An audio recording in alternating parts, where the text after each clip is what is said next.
We'll go ahead and start with pledge. So if everyone would rise for the pledge. Pledge allegiance. Thank you. To the republic for which it stands, one nation, under God, indivisible, with liberty and justice for all. Let's start with a roll call. Actually, sorry, David, can you pass the list to me, guys? Roll call. Ryan Chena. Here. Liz Curry. This is application. Kyle Dodson. Here. Charlie Giannoni. I see Charlie in this morning. Patrick Halliday. David Kirk. Yes. Karen Flamin. Here. Alan Matson. Here. Mark Porter. Here. Stephanie Seguino. Here. Scott Shumsky. Here. Miriam Stoll. Ben Truman. Here. And Xander Long. Yeah, it won't be till for a little bit, but We do have a new, a second new student rep, Georgia Essing, and I've met with her, and Ryan has offered to spend some time kind of helping her acclimate to the board as well. So, the sign-up is coming around. Since you're close, I'll pass it that way. As a welcome, the board wishes to recognize, welcome, and thank those who are providing language interpretation of the board's proceedings. The board's commitment that all children receive equitable academic services must ensure that new American parents are welcoming and can attend meetings, understand the process, and be actively engaged. Interpretation of proceedings honors, respect, and values our new American parents and students. The board asks the public and media to respect and understand the importance of this interpretation. Approval of the agenda. Can we have a motion to approve the agenda? Commissioner Truman, second by Commissioner Matson. Any additions, alterations to the agenda? Would like to entertain one addition, if someone would be willing to make a motion for 4E, that we give the curriculum committee proxy power to pass a small consent agenda on Thursday evening. This is just adding it to the agenda. The discussion would come later. So if someone would make such a motion. So moved. Commissioner Matson, second. Commissioner Dodson. And that'll be 4E on our agenda. Any other alterations? Yeah. Yeah, I wanted to, under IPC, I wanted to discuss the positions and see if we need to make a motion for that. During the committee report, I think if there's a motion, there would be an opportunity to make such a motion. That works. Yeah. And I think we have a little bit of information for you on that. thank you. Anything further? All right, all in favor of the amended agenda, please say aye. Aye. Opposed? Agenda passes. Public comment. This time the board welcomes comments and questions from the public, including staff and students. We encourage you to express your opinions on matters concerning any subject related to public education in general and the operations of the Burlington School District in particular. The board is very interested in the opinions expressed during this public comment period. However, this is not a time to engage members of the board in conversation or debate. Is there anyone on the list? There's no one on the list right now. Is there anyone who wanted to make public comment? All right, hearing none. Someone back there? I thought it was. No, that's just, There's that's okay. Oh, there's something else, okay. All right, Pass it to him. so with no public comment, we'll go on That's what to that is. 4A. And joining us today for, gosh, he's been away for a whole month, is Keith Pillsbury, who's no stranger to this building whatsoever. Keith stepped down after 23 years on the school board at the end of June, and I've heard Alan say it, I've heard others people say it, that there is not a bigger champion of public education in the city of Burlington than Keith Pillsbury. And Alan, you wanted to say a few things in support. I probably just took your big line. You took my opening line. Yeah. Right. Having served with 5 years with Keith, and really having only met Keith when I started working on the school board, that really is my lead-in line, which, without a doubt, I don't think anybody can make an argument for anybody else in Burlington being a bigger champion of public education than Keith Pillsbury. Keith, I have a note here that you first served in 1987 on the school board. But even prior to that, you're a student of public education. You grew up in the area. You went back to public education as an educator for 30-plus years. I don't know the exact number, but I know it's over 30 years. And during that time, your kids went through public education and are now, at least one of them, I know, and I don't know what everybody does, but at least one of them is also a teacher in our public education system. And there's so many different levels on which this is true that your dedication to public education, I think, is unmatched within the Burlington community. During your time on the school board, and correct me if I get any of this wrong, I know you served with what I would understand to be 5 superintendents. Paul Danio, Bruce Chapman, Donna Gemolo, Lyman Amston, Jeannie Collins, and depending on how everything happened, technically maybe Stephanie Phillips too. I'm not 100% sure. And what we can count in on that front. But what comes from that is a legacy, a history, and an institutional memory that when Keith, someone like you leaves the board, is something that's impossible. Not difficult, but impossible to replace. And I know there are school board members who are sitting now who have gone back to you after to talk to you. And I know people from the community will continue to reach out to you for that knowledge. I also know that 20-some-odd years of serving brings you in front of the public a lot. And many people will tell a school board member that this is a thankless job. And I think there's an aspect of which that's true. Pretty much every decision that we make will have some people in opposition. Eventually, everybody will have a reason to remember you for something that you did that they didn't like. And over 20 years, everybody probably has 8 things that you've done that they didn't like. And, for me, I'm just completely amazed that you have dedicated this many years to really, well, it may be a thankful job. I also do know it's a very rewarding job. Because over the time, Keith, I know that you've seen such things as, and I'm not 100% sure if you were there for any closing of schools. I thought so, but I wasn't sure. I don't know all the timing of that. But I also know some of the things I know from recent history that you were instrumental in working on. There was a process we were looking at redistricting, changing neighborhoods to accommodate different aspects within our schools, and the socioeconomic integration solutions that came forward with our academies. You were a cornerstone in that work, which is something that I think will be lasting institutions within the school district. Likewise, during your stay on the board, you've seen Burlington switch significantly as far as what our student makeup looks like. We now have students coming to Burlington from around the world, and also really since 9/11 from around the country.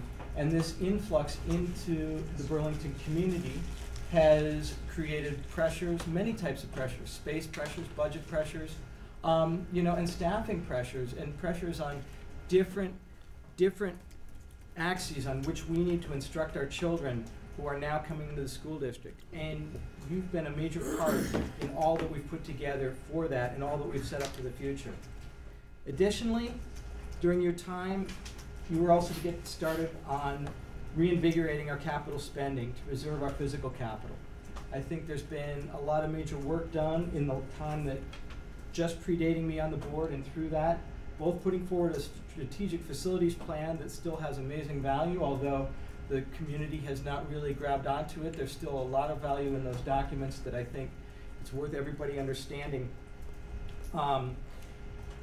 what's there, because I think that's going to be one of the challenges that we have going forward, along with our student makeup, that hopefully a lot of the groundwork has been laid, Keith, by you and the work that you've done over the time. With what I would bet is, I described 5, maybe 6 superintendents, and I'm going to guess that the number of school board members is well over 100 who you've served with. I can't say for sure. But Keith, I think that for as long as you served, we could probably spend, a minute, probably more like an hour for each year that you've served to really get to everything you've done within the district. And I know I've missed many things that you did, and I'm sure I've missed many things that you feel proud about, and I apologize for all that. But on behalf of the Burlington School District, the Burlington School Board, the citizens of Burlington, Keith, I think that you, as much as anyone, has been key to this district for the last 20 some odd years. And Keith, for that, the plaque that we give you is just a token of the value that you've provided to the Burlington community. Thank you very much, Keith.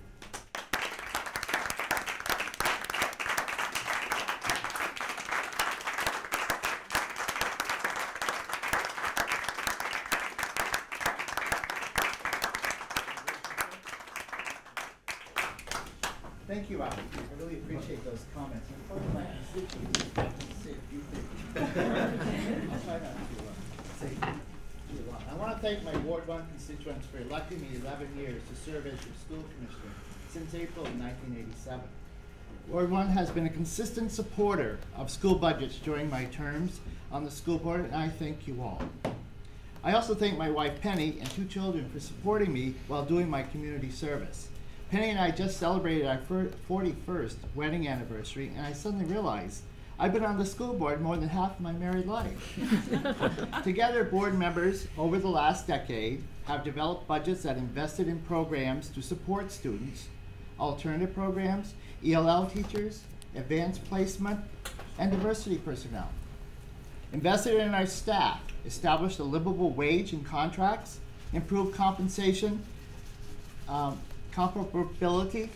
compensation comparability for our teachers in relation to their peers in the county, and implemented social economic integration in our schools, magnet schools, developed programs that gain support among families who have tended not to send their children to our public schools, invested in curriculum and improved instruction, professional learning opportunities, invested in early education for 403 and 4-year-olds, invested in technology in our infrastructure in our schools, embraced technology as a tool for learning, invested in an improved financial management system, and invested in our aged facilities to improve energy efficiency, security, and accessibility. That is a legacy that we can all be proud of. However, my bucket list is still not checked off. If I have some advice for you, and you probably don't need to take it, but these are my 4 unfinished goals. Number 1, transformation of Burlington High School to a 21st century learning space by both renovating the facility and transforming its curricula and approach to learning. Number 2, offering more choice for our parents by creating a school that focuses on science, math, and technology. Another with a comprehensive foreign language focus, and establishing an integrated arts academy that's K-8. 3, restructuring the governance of our $80 million, 1,100 employee Burlington school system by establishing a smaller board with staggered 3-year terms for members to provide for long-term planning and continuity of vision and mission, recognizing that educational progress needs intentional planning, professional development, and support from the community. Lastly, the school department needs to take charge of its pension system for its non-education certified employees. The school board should establish eligibility and benefits for its employees and be responsible to fund the pension fully annually, not letting the politicians at City Hall do it for us. I trust that the hard decisions you will make will always be for the benefit of our valuable resource in Burlington, our children. I thank you for serving as school commissioner. Keep up the good work.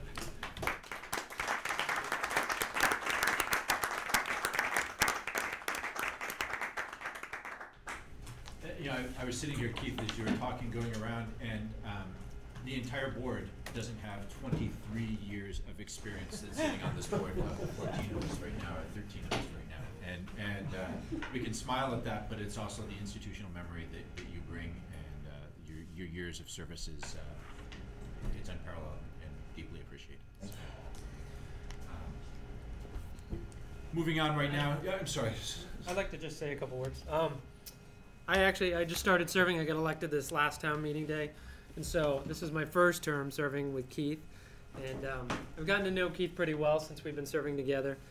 For those who don't know, he is a dairy farmer. No matter how he dresses or what he does, this boy's a dairy farmer from Shelburne.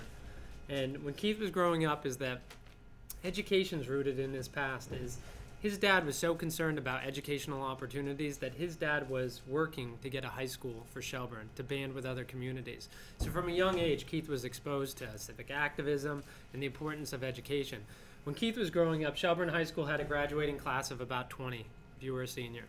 And his dad scrimped and saved so that he could send Keith to Rice for all the opportunity that it had. And Rice at that time had a graduating class of about 250.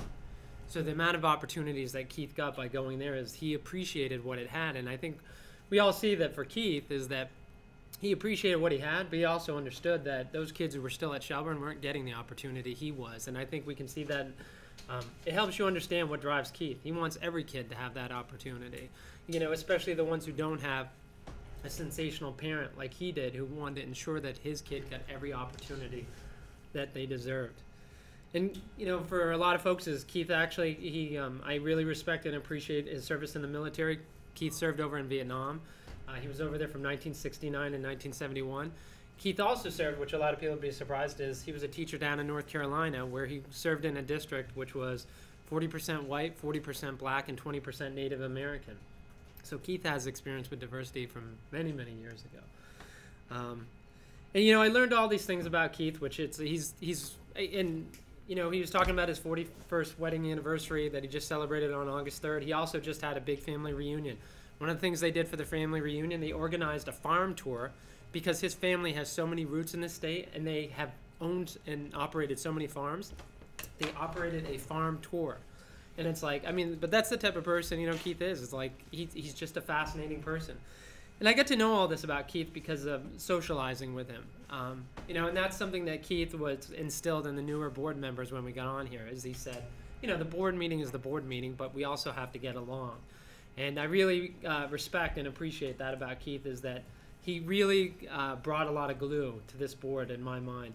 And, you know, it's funny because Keith and I would joke that my friends would say, Keith Pillsbury? You know, I'd tell funny stories about Keith. They're like, Keith Pillsbury? And Keith would tell me stories like, Scott Shumsky? You're with Scott Shumsky? And some of our supporters weren't as enamored with each other as I am with Keith, and I assume he is with me. But it's kind of sad that people nowadays is that they look at, especially something as important as community education, as us against them. That's not what it is. Is that on a lot of issues, Keith and I disagree completely. We are 180 from each other. But on what the outcome is, which is a quality education for every student, for student outcomes to be where they need to be, not where they are, Keith and I agree 100%. Just sometimes the details, and that's why we keep working together, because we want what's best. And I know even with you off the board, we'll still have that opportunity to work together. So I just want to say I really appreciate your time on the board, Keith, and you'll be missed. Thank you. Scott. I'd like to turn over to Brian and Bill Bryan, Commissioner Chena and Bill Bryan, and Hal Colston is here for a Partnership for Change update and a process that we are looking at for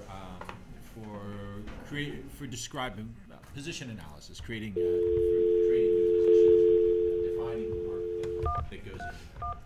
Brian? Yeah, so in the spirit of having the update for the partnership each month involve people who are doing the direct work of the partnership, Hal Colston has worked with our consultants to arrange for this presentation today. And thank you, Paul, for setting up all the technology stuff. It's really complicated, and it took a lot of coordination to make this happen. So there's not much I have to say about the topic. I just wanted to introduce Bill Bryan, and it sounds like Susan Bradley is also joining us. So without further ado. So the sound is coming through here, and there. I can hear you here. We can hear you now. I can hear you as well. And I can hear you in Londonderry. This is Susan. Hi, Susan. I'm Brian Chena. I'm the board commissioner who's the liaison to the Partnership for Change. Paul, are you going to turn the camera so they can see all of us? I can physically. I don't know if you all can see us, but this is. I'll start from this side here. Hal's over here in the corner. You see Hal there? Well, all set. There's- Hi, how are you? Hi. Okay. Good evening. Good evening. So at this time, we're going to turn the mic over to you to give your presentation about position analysis. Thank you for making the time to join us this evening. Thank you for having us. Yes, and be sure to break in with questions at any point. I know some of you are familiar with the work, and I'm from the Center for Secondary School Redesign and the author of the process that you would be going through, and Susan is a practitioner who has done the job design many, many times. How many times now, Susan? 30 or so? 30 times, that's correct. So is very well schooled, and will be carrying through on the process with you. The reason for going through a process that has as much detail as this is twofold. One is that, which most people don't realize, that the number one predictor of productivity and job satisfaction is role clarity. It's not pats on the back, it's not pay, it's not guidance, it's not supervision. It's as simple as that. It's role clarity. In particular, if you've been going through turmoil or change or putting in new practices, then you really want people to get on board with what they're doing, such that when you bring something new in, they really need to know at a detailed level how to think, feel, and act differently than they did before, and what skill development is required to get them there. The second reason for doing it is that it's a community builder when done well, so that when we go about doing position descriptions, we have job incumbents in the room. So if you were going to start with the superintendent, let's say, the superintendent would be there, his or her direct reports, members of the board, members of the community, some students, parents, faculty, and so forth, because you really want to get everybody on board as to where the position is going and where it needs to be. And that's all in the context of your future. So whenever you're doing a job description, what you're taking a look at is what are our current needs, but what are the current needs in terms of this position 3 to 5 years out, and what skills will it take to ensure that those things, those goals are attained and things are done in a fashion that fit with your values and your goals. So that's why we do it from a community point of view. Let me stop for a second and see if Susan wants to add anything, or if you have any questions before we move on. Yes, I would just like to reiterate what Bill had said about building community. It is one of the most powerful tools that we've had in building community. It enables people from all stakeholder groups to come together, to collaborate around a specific need and purpose, and it's authentic, and it has lasting relationship ramifications. Yeah. Believe it or not, in Pittsfield, they've developed some position analysis groupies, so that you've got some folks who come to every one of these sessions, almost all 30 of them, because they found it so interesting. They felt as though they had a voice as a faculty or community member. And it's a real educational piece. Most people don't know what educators do at the different levels. So that's another real benefit of people understanding the capabilities and capacity of the district. Any questions from you at this point before I move on? Seeing none. I have a question, but I don't know if you're going to present more, and I don't want to ask it if it's something you're going to answer. Well, go ahead. Okay, give it a try. So, if you were going to create use position analysis to create a job description for a superintendent, about how much time do you think that process would take from start to finish? It's a 4-hour process for the first time that you do it, and it's done all electronically on computers with people right in the room, and it only takes about an hour or so to tune up the electronic product afterwards. So you're done in a half-day session. So you could Right. you could generate a job description in 24 hours. That's correct. Okay. Yeah. With pre-planning to get everybody there, et cetera. But yeah. Sure. Yeah. Sure. Right. Okay. Yeah. Getting the right people at the table and so forth. Yeah. But the actual mechanics of it are very straightforward. Have you seen what the documents look like that come out of the process? I have, because I work with Hal, but I don't know if the entire board has. Is your screen large enough to show that? If you hold it up to the screen, yeah, I think we'll see it. Or if you can show us. Yeah, hold on for a sec. I'm going to open a document, and then I can do a show my screen.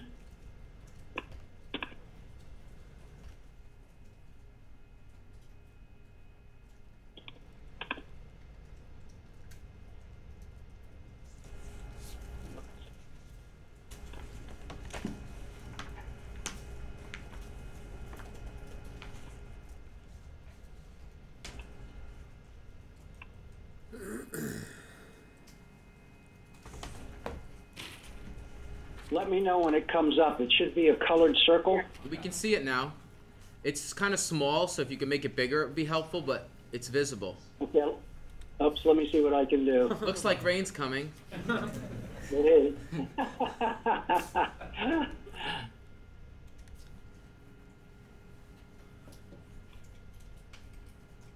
I'm going to leave it that big, even though we're losing some on the edges, because that should make it easier to look at.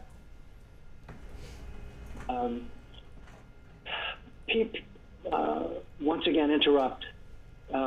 People understand jobs from two basic positions. One is, with whom do I need to interact, and who are the priorities in terms of interactions, and then what are the major buckets of activities or processes that I need to really do well.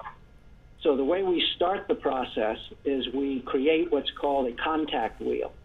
So what you see on the screen in front of you is the contact wheel. And the analysis, you start with the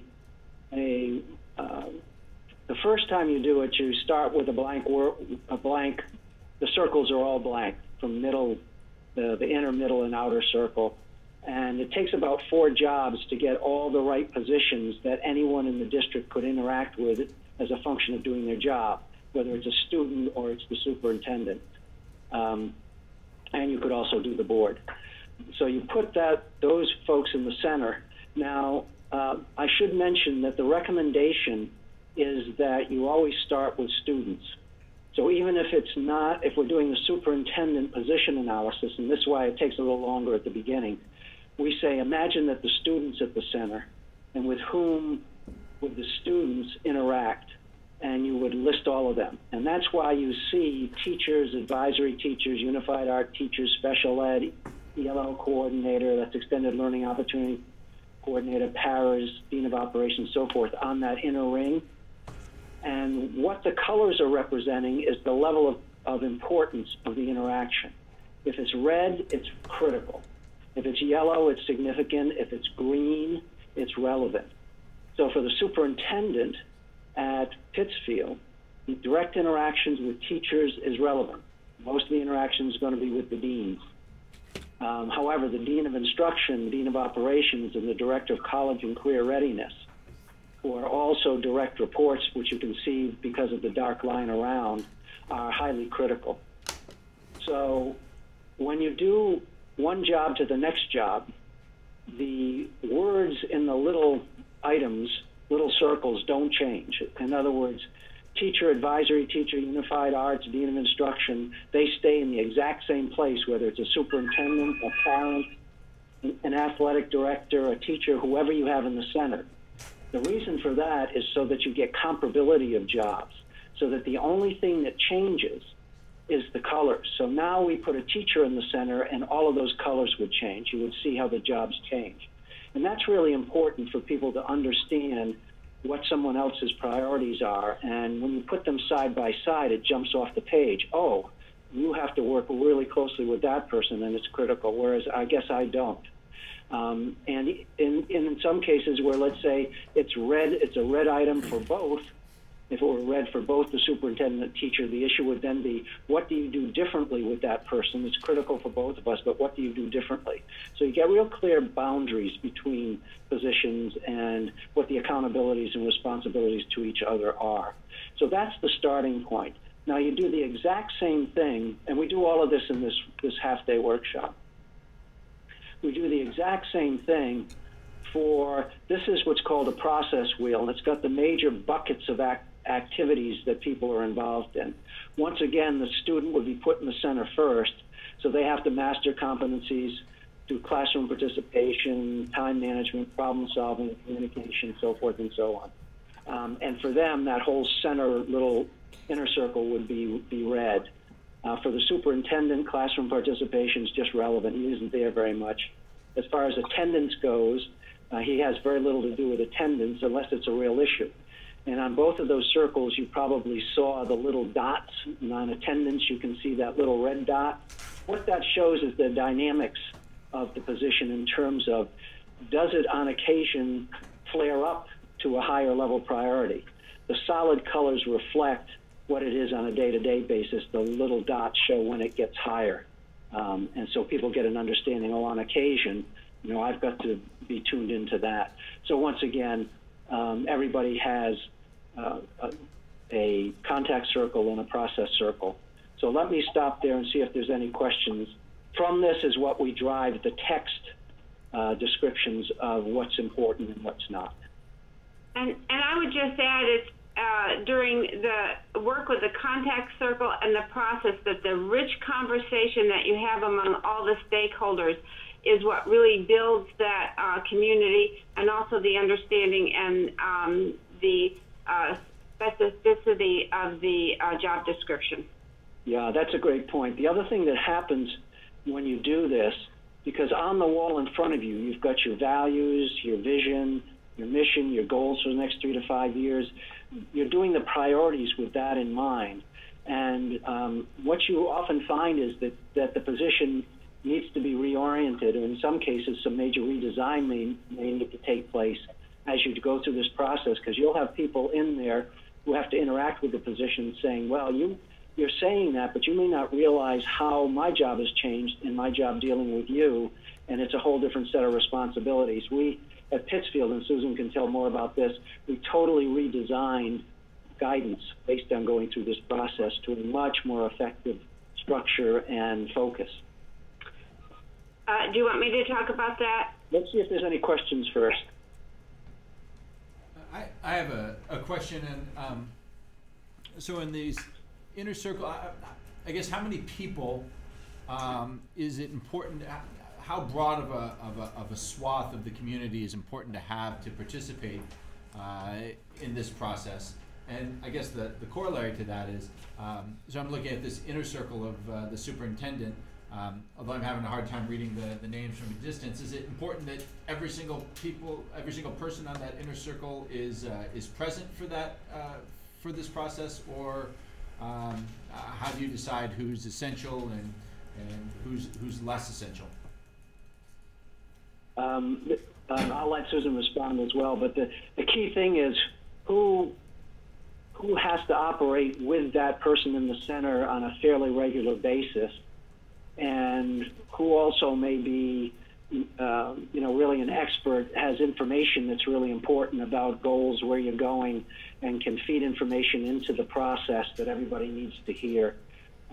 We can accommodate up to 50, although 40 is more comfortable.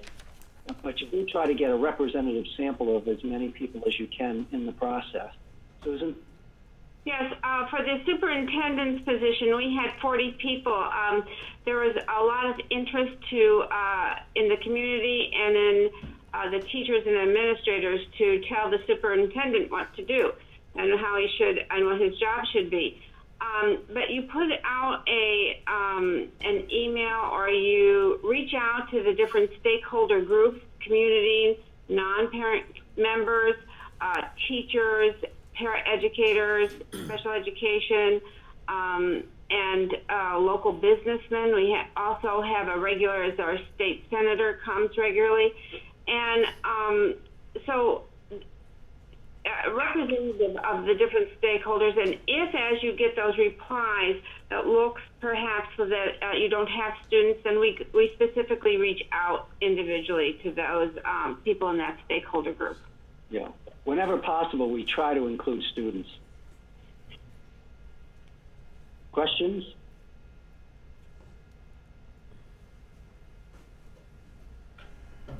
Then could you take us through the tenor of the conversations?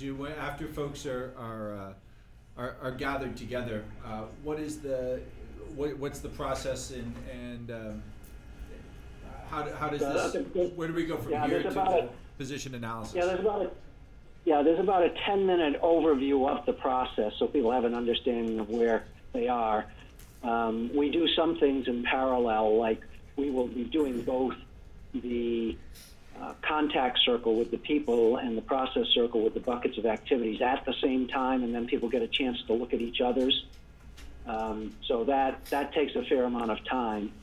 And then we go, which we haven't shown you, to other sections. Susan, any other comment? Right, we do, we begin with a PowerPoint presentation, which we'd be glad to share with you, that just gives everybody background information and explains what this is and what they'll be doing.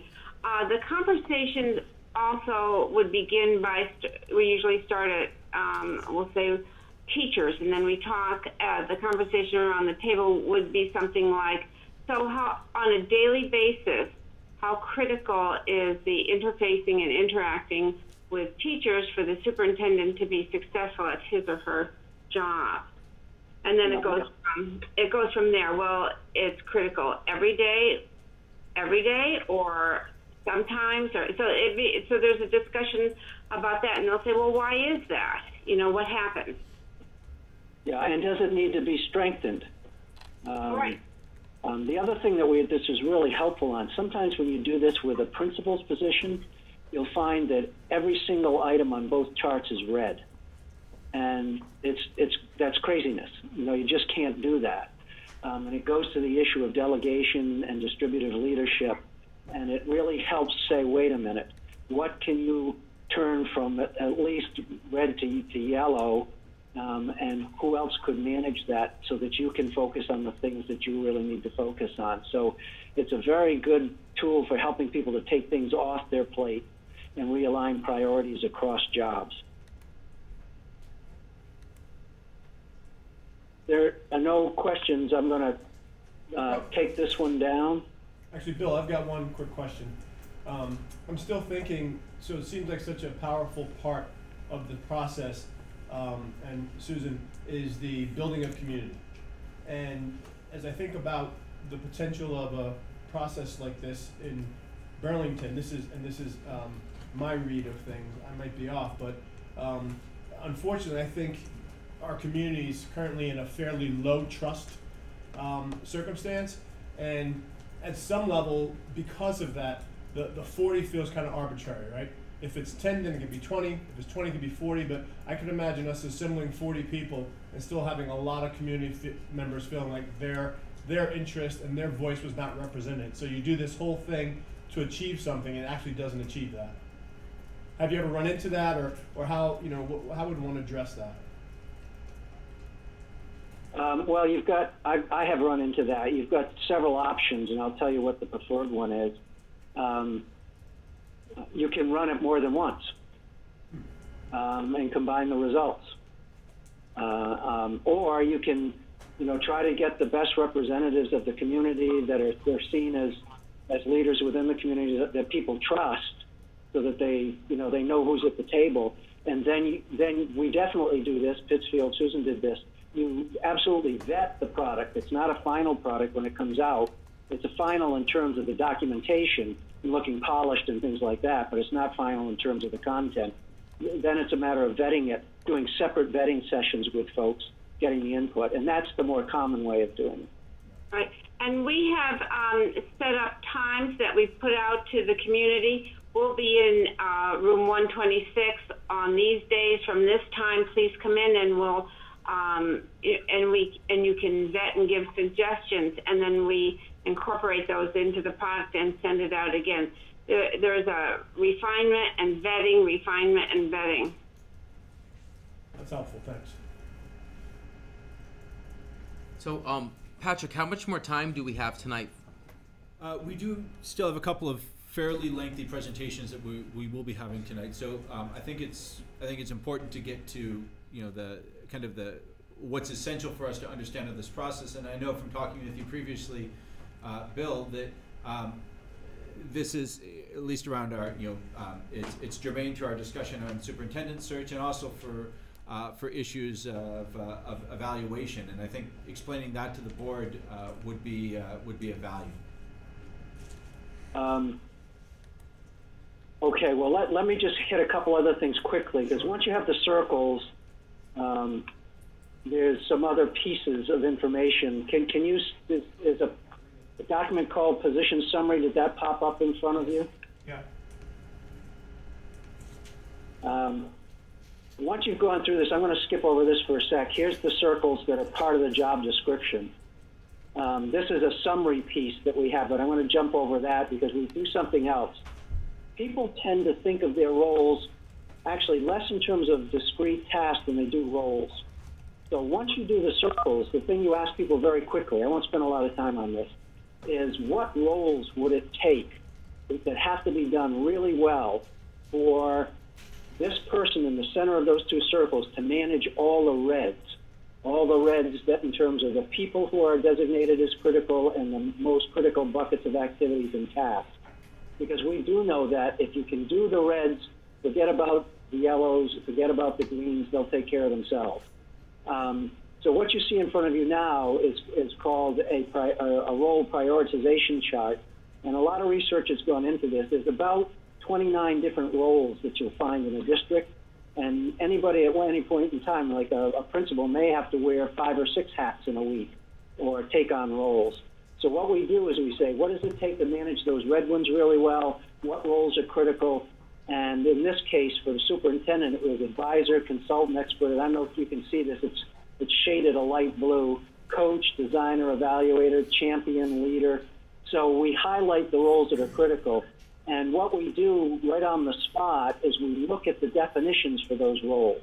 Every one of those roles, this is the electronic library, has a definition.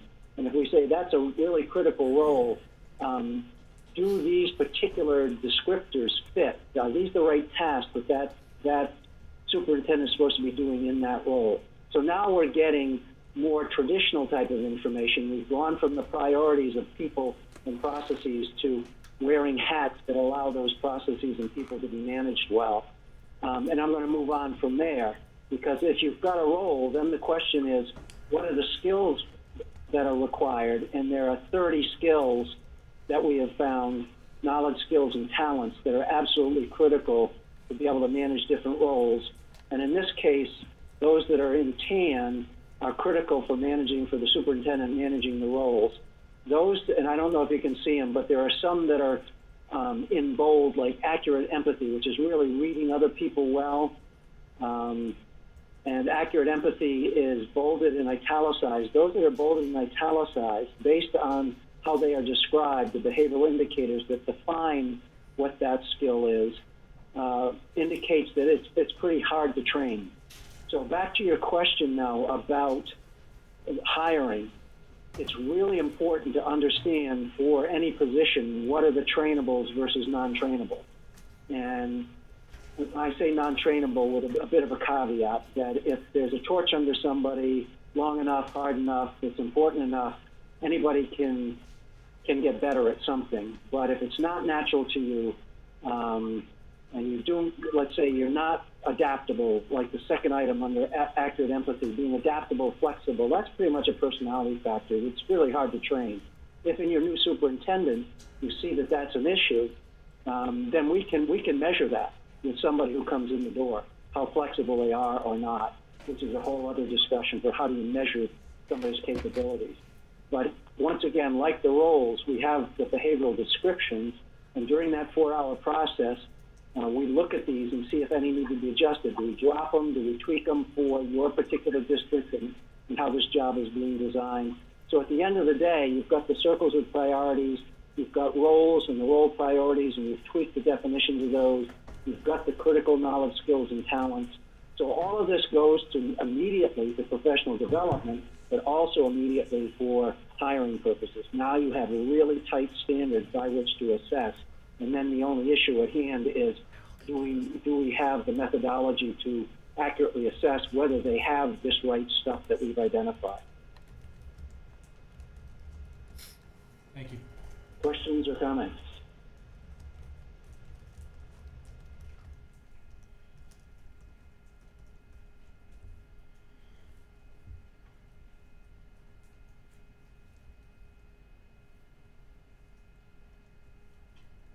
You've got enough on the hiring process? Yeah, that it certainly answers my question. And you also mentioned the evaluation process too, is it can directly leads from this. I think that this is I was just going to say, you can be trained up easily to do the type of assessment that will tell you whether people have got the right stuff and have got the non-trainables to a degree that you need.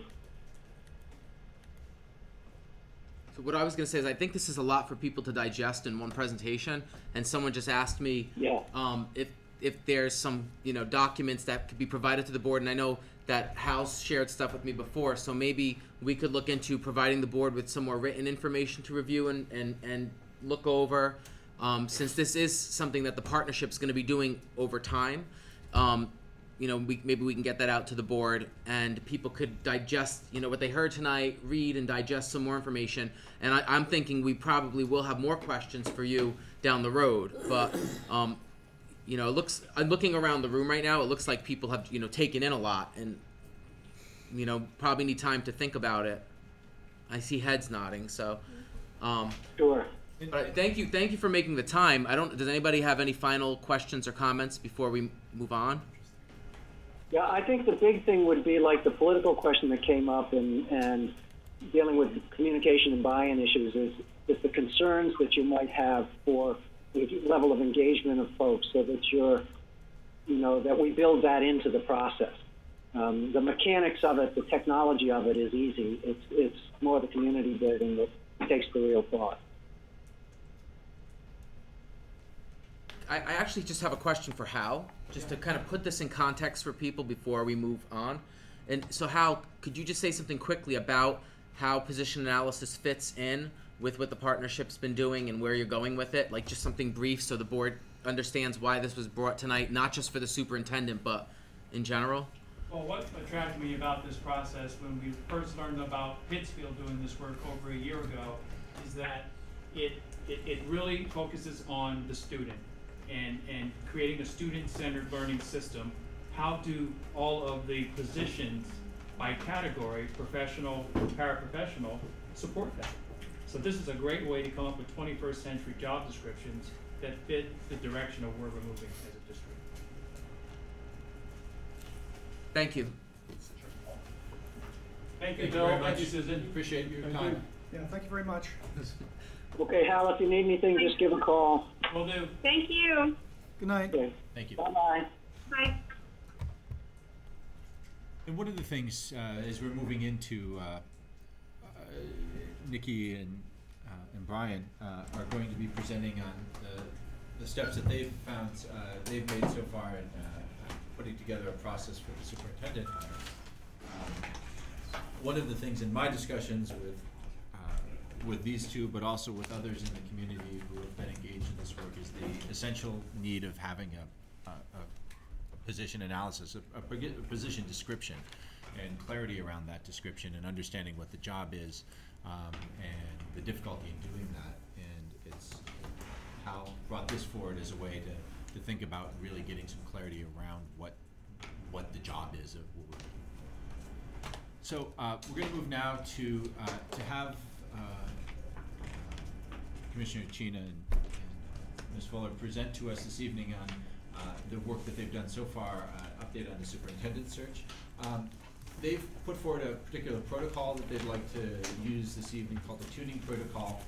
And I'm going to go through it quickly, and they're going to start with an introduction, kind of, right now that we're gonna kind of go through the norms of this, but really what's essential for this is they're going to, Brian, am I correct that you have some handouts for the group? So they're gonna hand out some information, give us a few minutes to digest it. They're going to then move to kind of take questions for clarification and really limit those questions to clarification and not veiled questions of clarification of why would you do this, but really just for understanding and making sure and giving them the time to make the presentation. After that, we'll move into some time for some response, talking about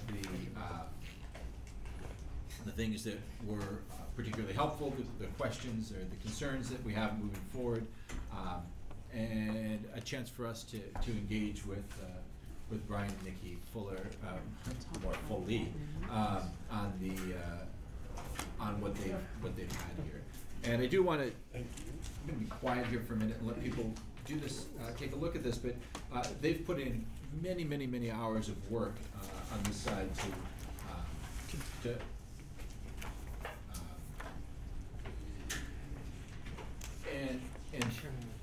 well, I'm not gonna say more other than let's respect the work that they've done because they really have put in a great deal of time on this essential work that we have. Those people that asked if we could sit next to each other for this, I'm not sure, is that super important still? We could stand here and talk. Yeah, we could stand maybe together. Someone had asked that to me in advance, so, alright, just checking. You can share copies here.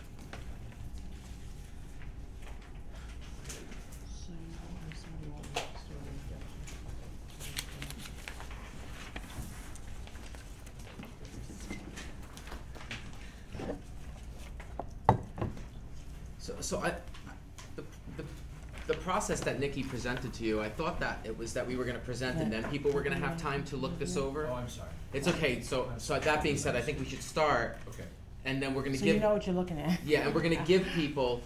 We will give people a few minutes at the end before you ask your questions to look through all this. So that being said, we're going to present to you, a lot of information tonight in a short period of time.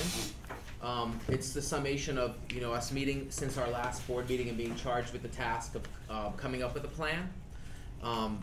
So that's sort of my introduction. I don't know if you want to add to the introduction. Well, yes, I wanted to add to the introduction. The first thing I wanted to make sure it was clear is that there's some information in here, some of which is complete, somewhat incomplete because we're in a process, and just as you guys are still in the process of deciding exactly what you want to do, we're sort of in the middle, sort of waiting. But we think that some of the information you will get might be able to help you make those decisions, because essentially you're going to be making a decision between our proposal, which we've been working with since about June, and perhaps going strictly with a search firm is my understanding. So our feelings won't be hurt either way, but the bottom line is we want to share with you what we think appropriate process might be. And essentially it's an administrative process because the rest of it belongs to you. We are administrators, so most of what you will see here is the administrative process.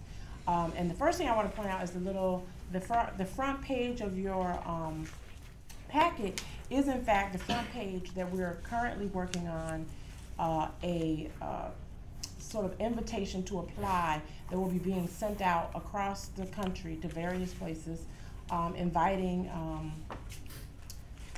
candidates to apply. So that's what it would look like. It's not completed yet, so we just thought it would be nice to make that the cover so you can see some of the things that we've been working on. So anyway, I will let Brian start. Should I just tell him what the first part is? We're not gonna really go through this, but I thought it was important. We did do a survey. We had started back in June. It kind of started and stopped and started and stopped. And so anyway, 12 out of 13 of you have completed it, so we decided to go ahead and give you some of those results. And this is just a summary of the results because some of them were kind of all over the place. And essentially it's where we found numbers that were 30% or higher, we put this in the summary, but we will be sending you the full report. But we just thought it might be important for you to see that there were some results from that survey, even though I didn't want it to seem like it was lost time for you, so we stuck that in there first. Yeah, so tonight we're going to present to you a plan. There's a lot of decisions that still need to be made, but the idea is this is a framework to take and work with. And so to start, I'm just going to share, after the survey, you'll see we talk about the search administration process. I'm going to talk a little bit about the role of the board, which is really, you know, the board is the one responsible for this ultimately, and that the staff would be there to support us, but ultimately the board would be responsible for doing a lot of work in the search. One piece would be. That's a question. Did you guys ask for us to hold up comments till the end? Right. We just do it. Sorry. It's okay. I just need a moment to remember what I was saying. Okay, so I was talking about the ad hoc committee. So one thing that I'm going to be asking tonight is that Patrick appoint, as board chair, an ad hoc committee to work with me on organizing all of this and overseeing all of this. The role of the ad hoc committee would be to make some important decisions about the process as we go along the way, and also as as a decision-making body to make decisions that make the advisory group. So one of the first things we will need to do is select the advisory group. The advisory group is, the SSAC stands for Superintendent Search Advisory Committee. There's going to be a lot of acronyms in here, so we'll do our best to explain them.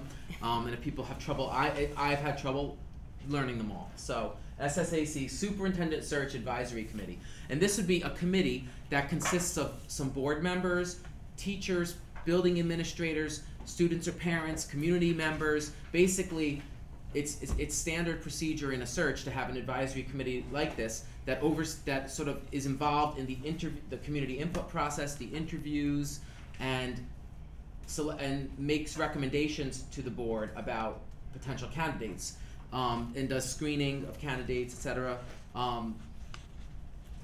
We can talk more about the role of the SSAC more later, but one of the first things the ad hoc committee will need to do is select the members.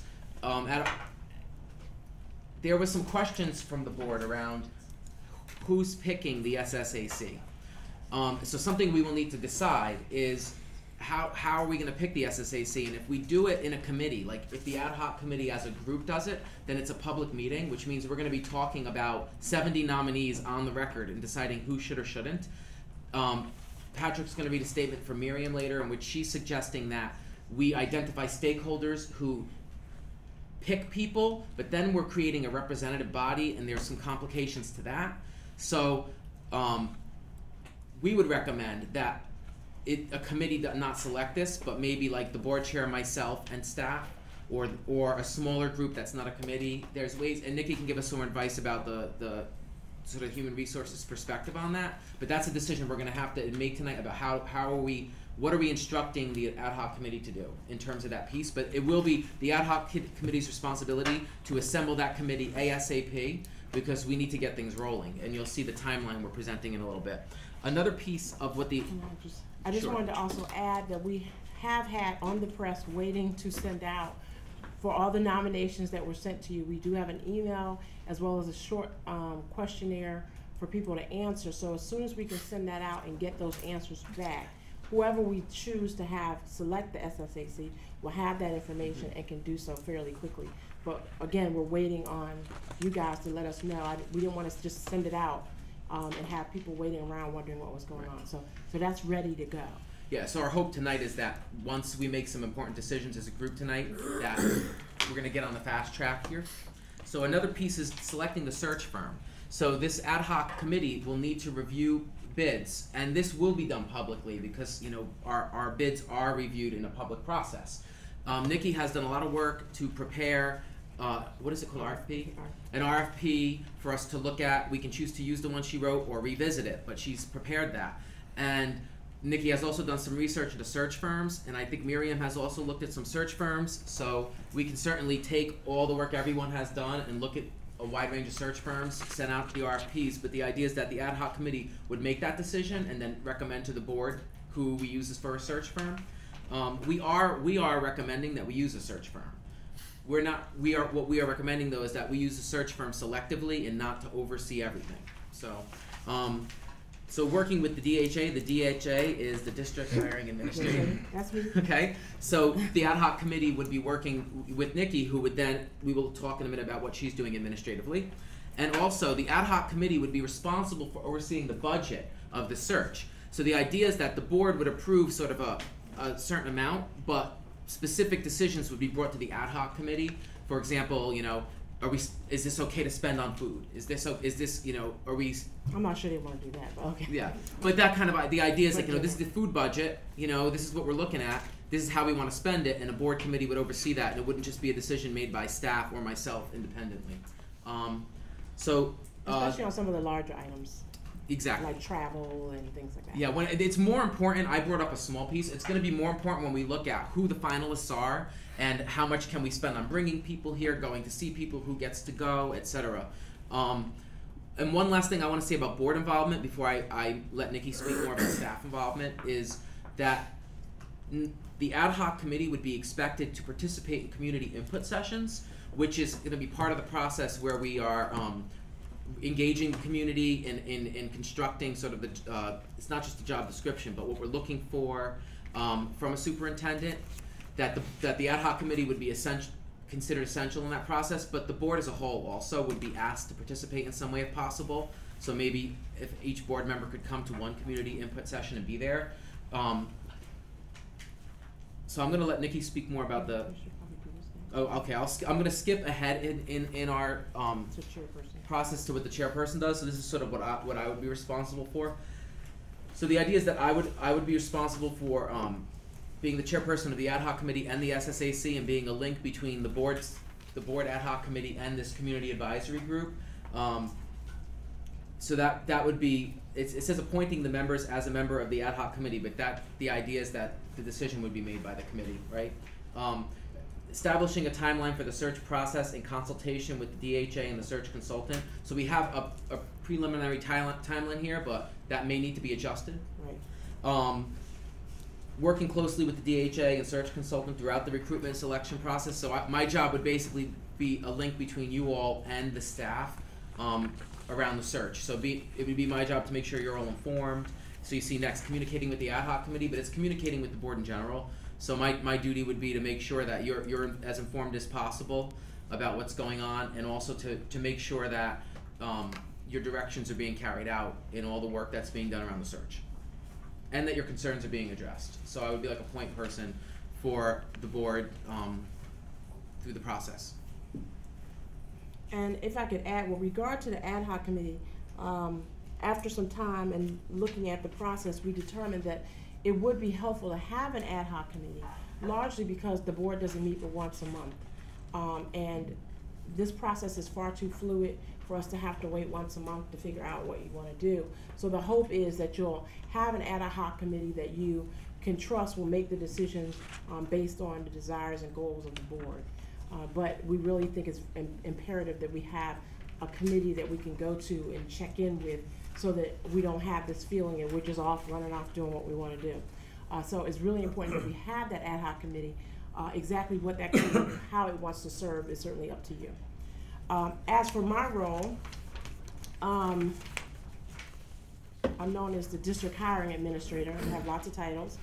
And my role will be sort of like Brian's role is really to represent the district as he represents the board, and be this official spokesperson for the process, to make sure the process is running according to our guidelines and our procedures, so that it's certainly not challenged. You know me, I'm always worried about something being challenged, right? So anyway, so I actually, along with the ad hoc committee, select the SAC, as we call them, the SAC, okay. Select the SAC. Generally I have very little to do with that, but I'm there to provide specific information that I might have in terms of helping with that process, particularly when we look at some of the goals that the district has set. I will also be doing the training of the SAC. I recently just did a bias-free training with the Finance Director Committee. A similar training will be done with the SAC, the Superintendent Search Advisory Committee. I'm gonna have to keep calling it SAC, that's too long. Also, my role is to maintain an environment where all members of the SAC can fully participate in the process. Having done this before is really important, that role, to make sure that everyone feels like their voice is being heard, because we have a lot of constituents there. And while they're not representatives of any particular group, they provide a perspective, and we need to be able to hear all of those perspectives. I also informed the SAC of its charge and role in the search process, making sure they understand that we take it very seriously, what they're doing, and also we want them to take it very seriously. So we want them to keep the confidences of the candidates, the confidence of the deliberations, and basically how these processes work. So I spend a lot of time talking about the importance of that process and making sure I answer any questions they have about that process, because believe it or not, very quickly they will become superstars, and everybody will want to talk to them and ask them questions about all kinds of things. And so my role is really to be there to support them and direct those questions to the right places, so that they're not put in awkward positions. Again, that goes back to providing leadership and making sure our processes are effective and efficient, as like I said, accountable. Communicating the status of the search to the chairperson and the ad hoc committee, because there's all kinds of things that go on. We're not together all the time. Wouldn't it be nice if we could be, but we're not together all the time. So we need to make sure we're communicating what's going on at all times, because as I said, these processes are very fluid. You can get a candidate call in, or we could get some information that comes in, so we want to make sure that everybody's getting the information as quickly as possible. I also manage what's called the search administration team. That's a team that I've put together for searches. I've used members of HR as well as our communications specialists, and so they're a team, and so they work quite well together. And they're at this point, they know exactly what I'm going to ask them to do, and so I manage that team to make sure that flyers get out, advertising is happening, calls are being kept, school spring is being checked. So this team is very pivotal and don't often get seen, but they do a lot of work. Speaking on behalf of, I also speak on behalf of the SSAC in conjunction with the chairperson. So that's my role, and I promise you we're gonna go a little bit faster now. Okay, and so the search firm issue. I have actually called a couple of search firms. We've looked at different ones, and they're all over the country. So we look mostly the East Coast, because we figure if they have to come, it'll be a little cheaper. So we've been looking at New York. Virginia was one, it was the National School Board Association. We also spoken to the Vermont School Board Association as well. I've talked to a number of them to just get a sense of how they would be willing to work with us, given some of the things we said we wanted to do. Would they be willing to work primarily as a recruitment source for us, and some other small ways? And most of them have said they do that. Of course, they wouldn't give me an idea of really how much that would cost, but I got some sort of sense based on the overall cost. So we have been in touch with search firms. We think it's really important for us to have a search firm because we just don't have the arms to reach where we need to reach.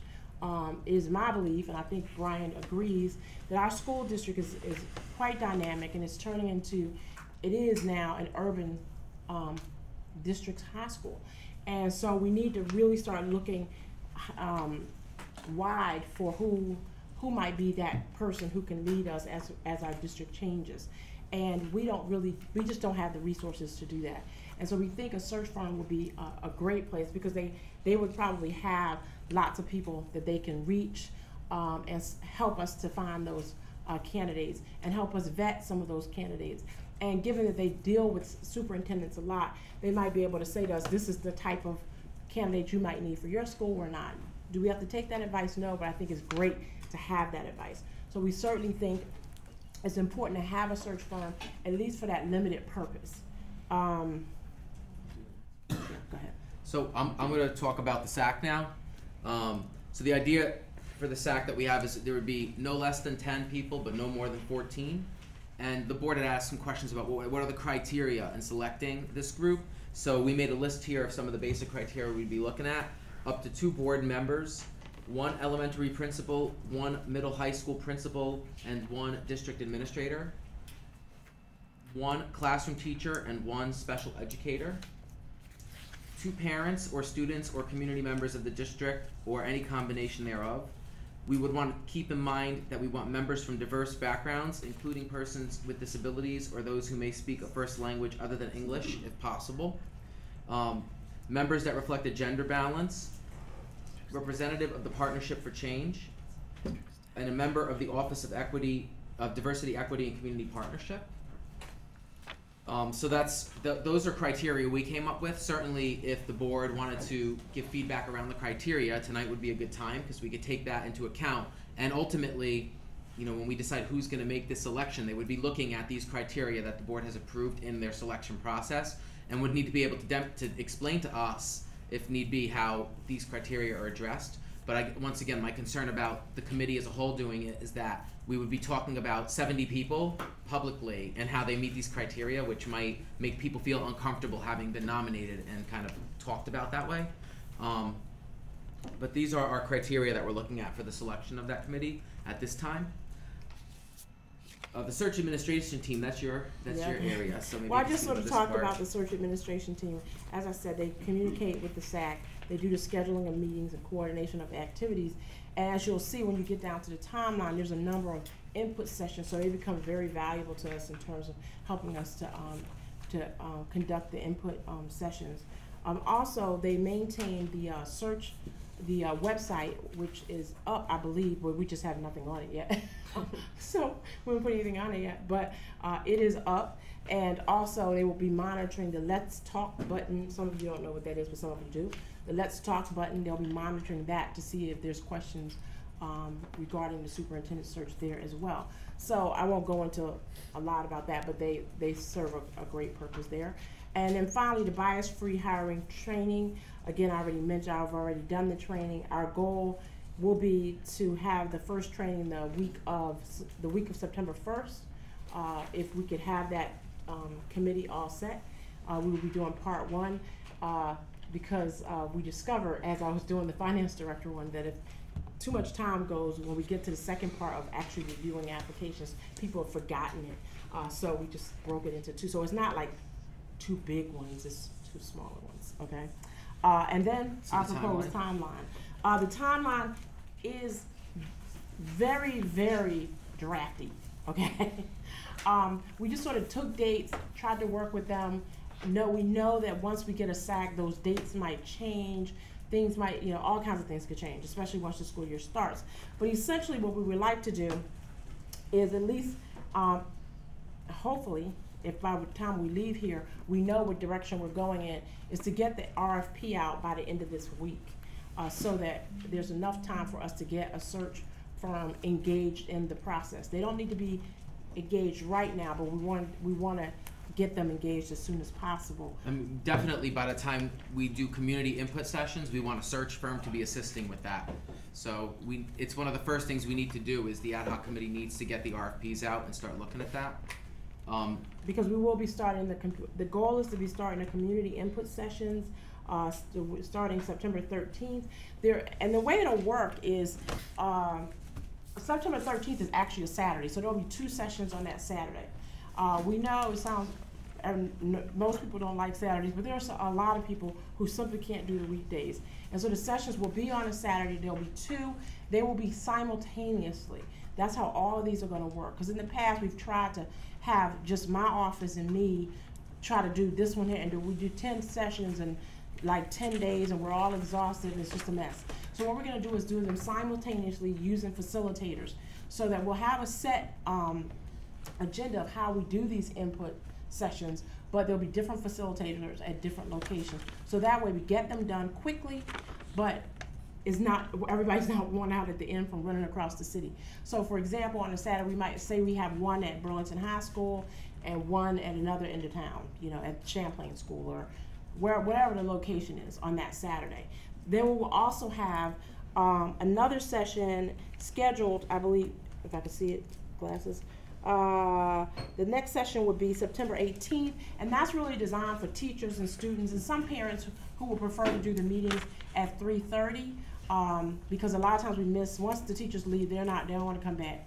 So there'll be 3 of those sessions, and again, they will be simultaneously with facilitators at different locations within the school district. And then the final set of input sessions will be on the 25th, and again, those sessions will be, those will be more for parents, people who work in the evening, who need evening meetings. It will be from 6 to 8, and again, those will be simultaneous as well. While this is going on, at the same time, the plan is to have a survey for the community, similar to the survey that you did, that will be online for them to access to give their point of view. If they can't make a meeting, they can just they still get to give their point of view. We will also be having those surveys, having our multilingual liaisons do those surveys with our new American families. So we've reached out to every which possible way, and if there's any we've forgotten, please let us know. I'd like to say something now just about the development of the posting. So the idea is, we heard tonight about position analysis. Something we're trying to figure out is we have to move on this process. We have to have a job description, something to post. So we've been talking about, being open to ways that position analysis can inform the process, but that we're not necessarily going to wait until this system's in place in our district to create the job description. So we may create the job description using another process, but then as we are going through this, in some way, integrate what we learned from position analysis in. So that's something just I wanted to put out there when we talk about development of the posting. But it is our goal to get the posting out by the beginning of October. So the idea is that the posting goes up officially at the beginning of October. And mind you, like Nikki said, that these dates are targets, they're not exact dates. We just wanted to give you an idea of the milestones we would be using, because when we select the search committee, hopefully there will be a regular schedule of meetings, and that regular schedule is going to actually determine the specific dates. So these are, once again, like targets, but we're looking at getting a posting out, or posting open, I should say, Right. by October, that first week of October. And one of the important things about the community input sessions is because we're going to need facilitators, we're hoping that many of the people you've nominated that won't be able to be on the SAC can serve in that role as well. There's so many different roles to serve. It's important for you to encourage people to actually serve in other ways, because a committee much larger than 14 is going to be difficult to manage as it is. So just keep that in mind. Also, you'll know it's on the back of this page though, is that what we plan to do is starting next week. We actually had it in color. It looks nicer in color. We have a little sort of ad that's going to go out. We're going to just send it out, emails, or wherever we can get it out, letting people know we're going to be putting a posting on School Spring on October 3rd. So we're going to spend a month getting people really excited about the fact that we're going to be posting. So we're already all set to encourage people to be looking for the posting. What else do we have? And so essentially we get down to the applications and the interviews. There's two things that need to be resolved as to whether we will be taking site visits. I included that in the budget just in case. I think it's a great idea to do site visits. And one of the others is I have been contacting some of these interview software companies, or one of them is digital interviews. Because of the process, it would certainly save us to not have to bring a whole bunch of people here if the initial interviews could be digitally. So I've been talking to different companies to see which ones might look the best, and we can certainly bring that proposal to the ad hoc committee, and you can determine if, because I know here we all like to see warm bodies, but they cost money to bring them here. So if that's the option we want to go with, fine with us, but at least I want to give you the other option of digital interviews for our first round, and then bringing candidates in the second round. So I think that was it on the.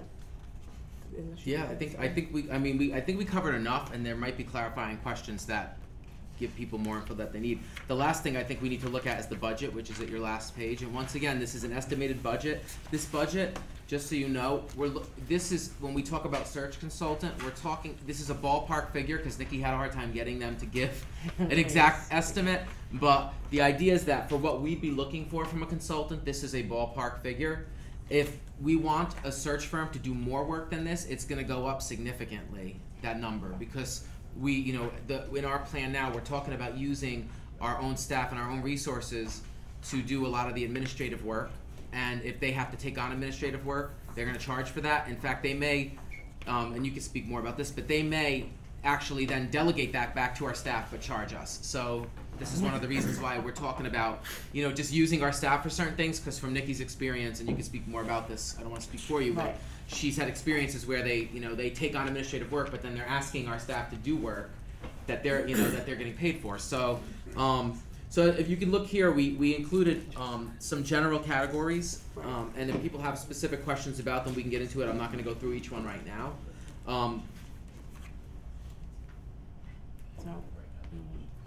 So at this point, I think we would want to give people 2 or 3 minutes to just look over the information and process, right?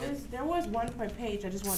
I would ignore it really, but because it was supposed to be a part of this first page, the table of contents. That just shows you what the document that we're calling an invitation to apply. It will include a message from the board. So Patrick, get ready. Who should apply, qualifications, timeline, all those things will be in that packet that we send out.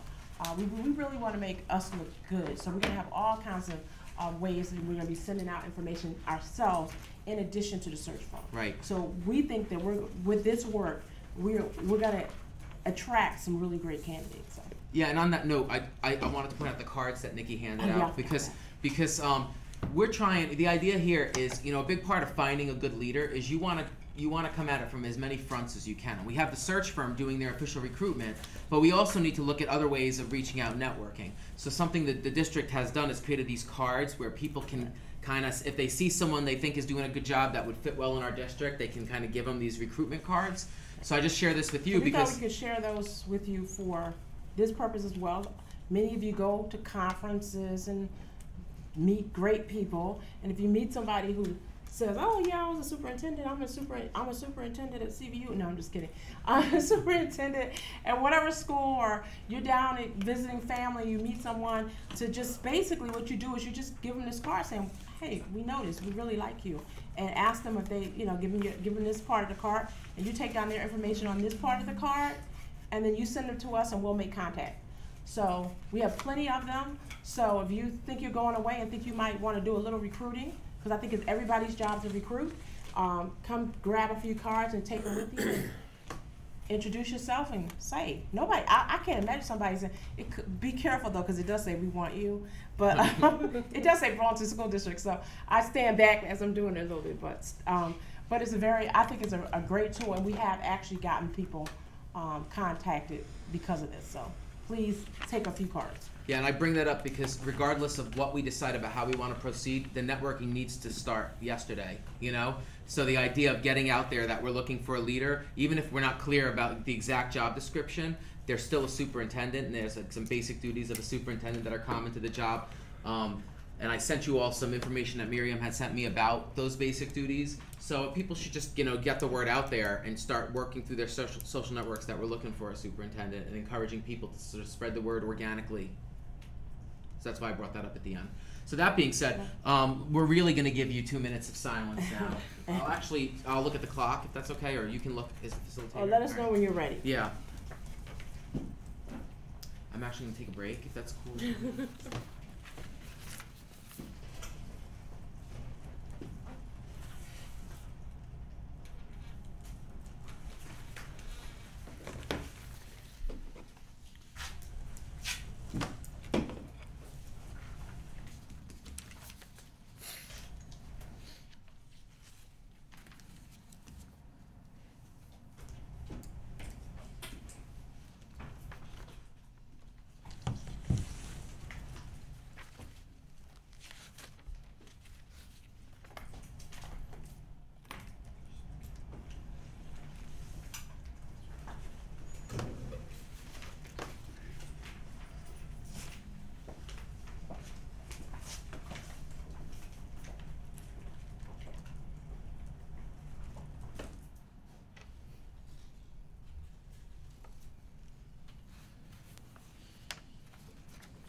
go to Indiana? Are you from Indiana?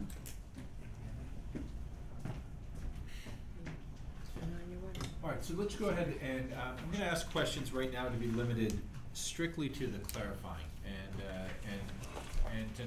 to really make them clarifying questions and not something that's otherwise. We'll have a chance in just a minute to give a little bit more of a response for this, but I really do want folks to just clarification, David.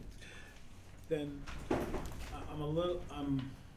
guess my clarification would be, I see where you say you're gonna have 10 to 14 members on your superintendent search committee, and it seems like, I mean, I only count 9 in your list, but it seems like half of them are district people and 4 of them are community people, counting the board members. Seems a little like we're not involved in the community if we're only bringing in 2 community members.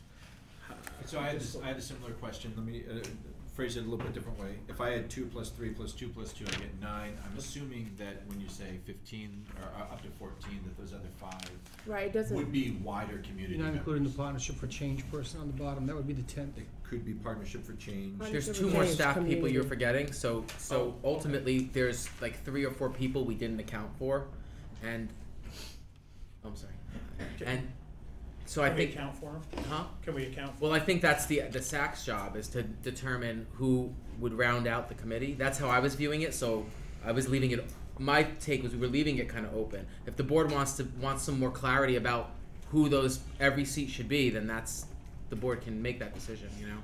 I'd like clarity. All right. Would you like to Stan. clarify? So Patrick, this plan that's laid out now, you're just looking for a clarifying question. So is this something that the board's voting on to approve as a plan, or this is something that's just being offered to us as a notice and it's going forward, or I'm just not clear on. It's not a vote that would have to go, that we would need to do. It would be the outline, and I think it's, correct me if I'm wrong here, but I think that it's an outline that's subject to some alteration, not just in the timeline, but also in the specifics of it. So we may be engaging a consultant, retaining a consultant, and she may come in and say, I really strongly suggest that you do this particular thing this way, which is different than you've laid it out.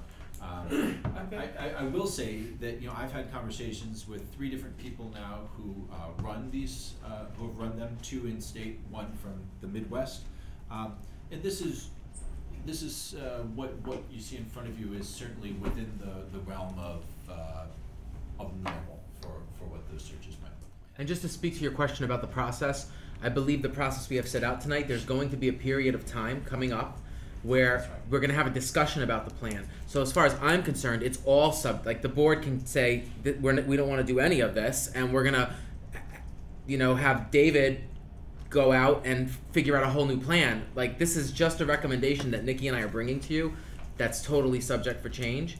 But I have sent you all information about what standard searches look like so that you could hopefully have had a chance to review that and compare this to that.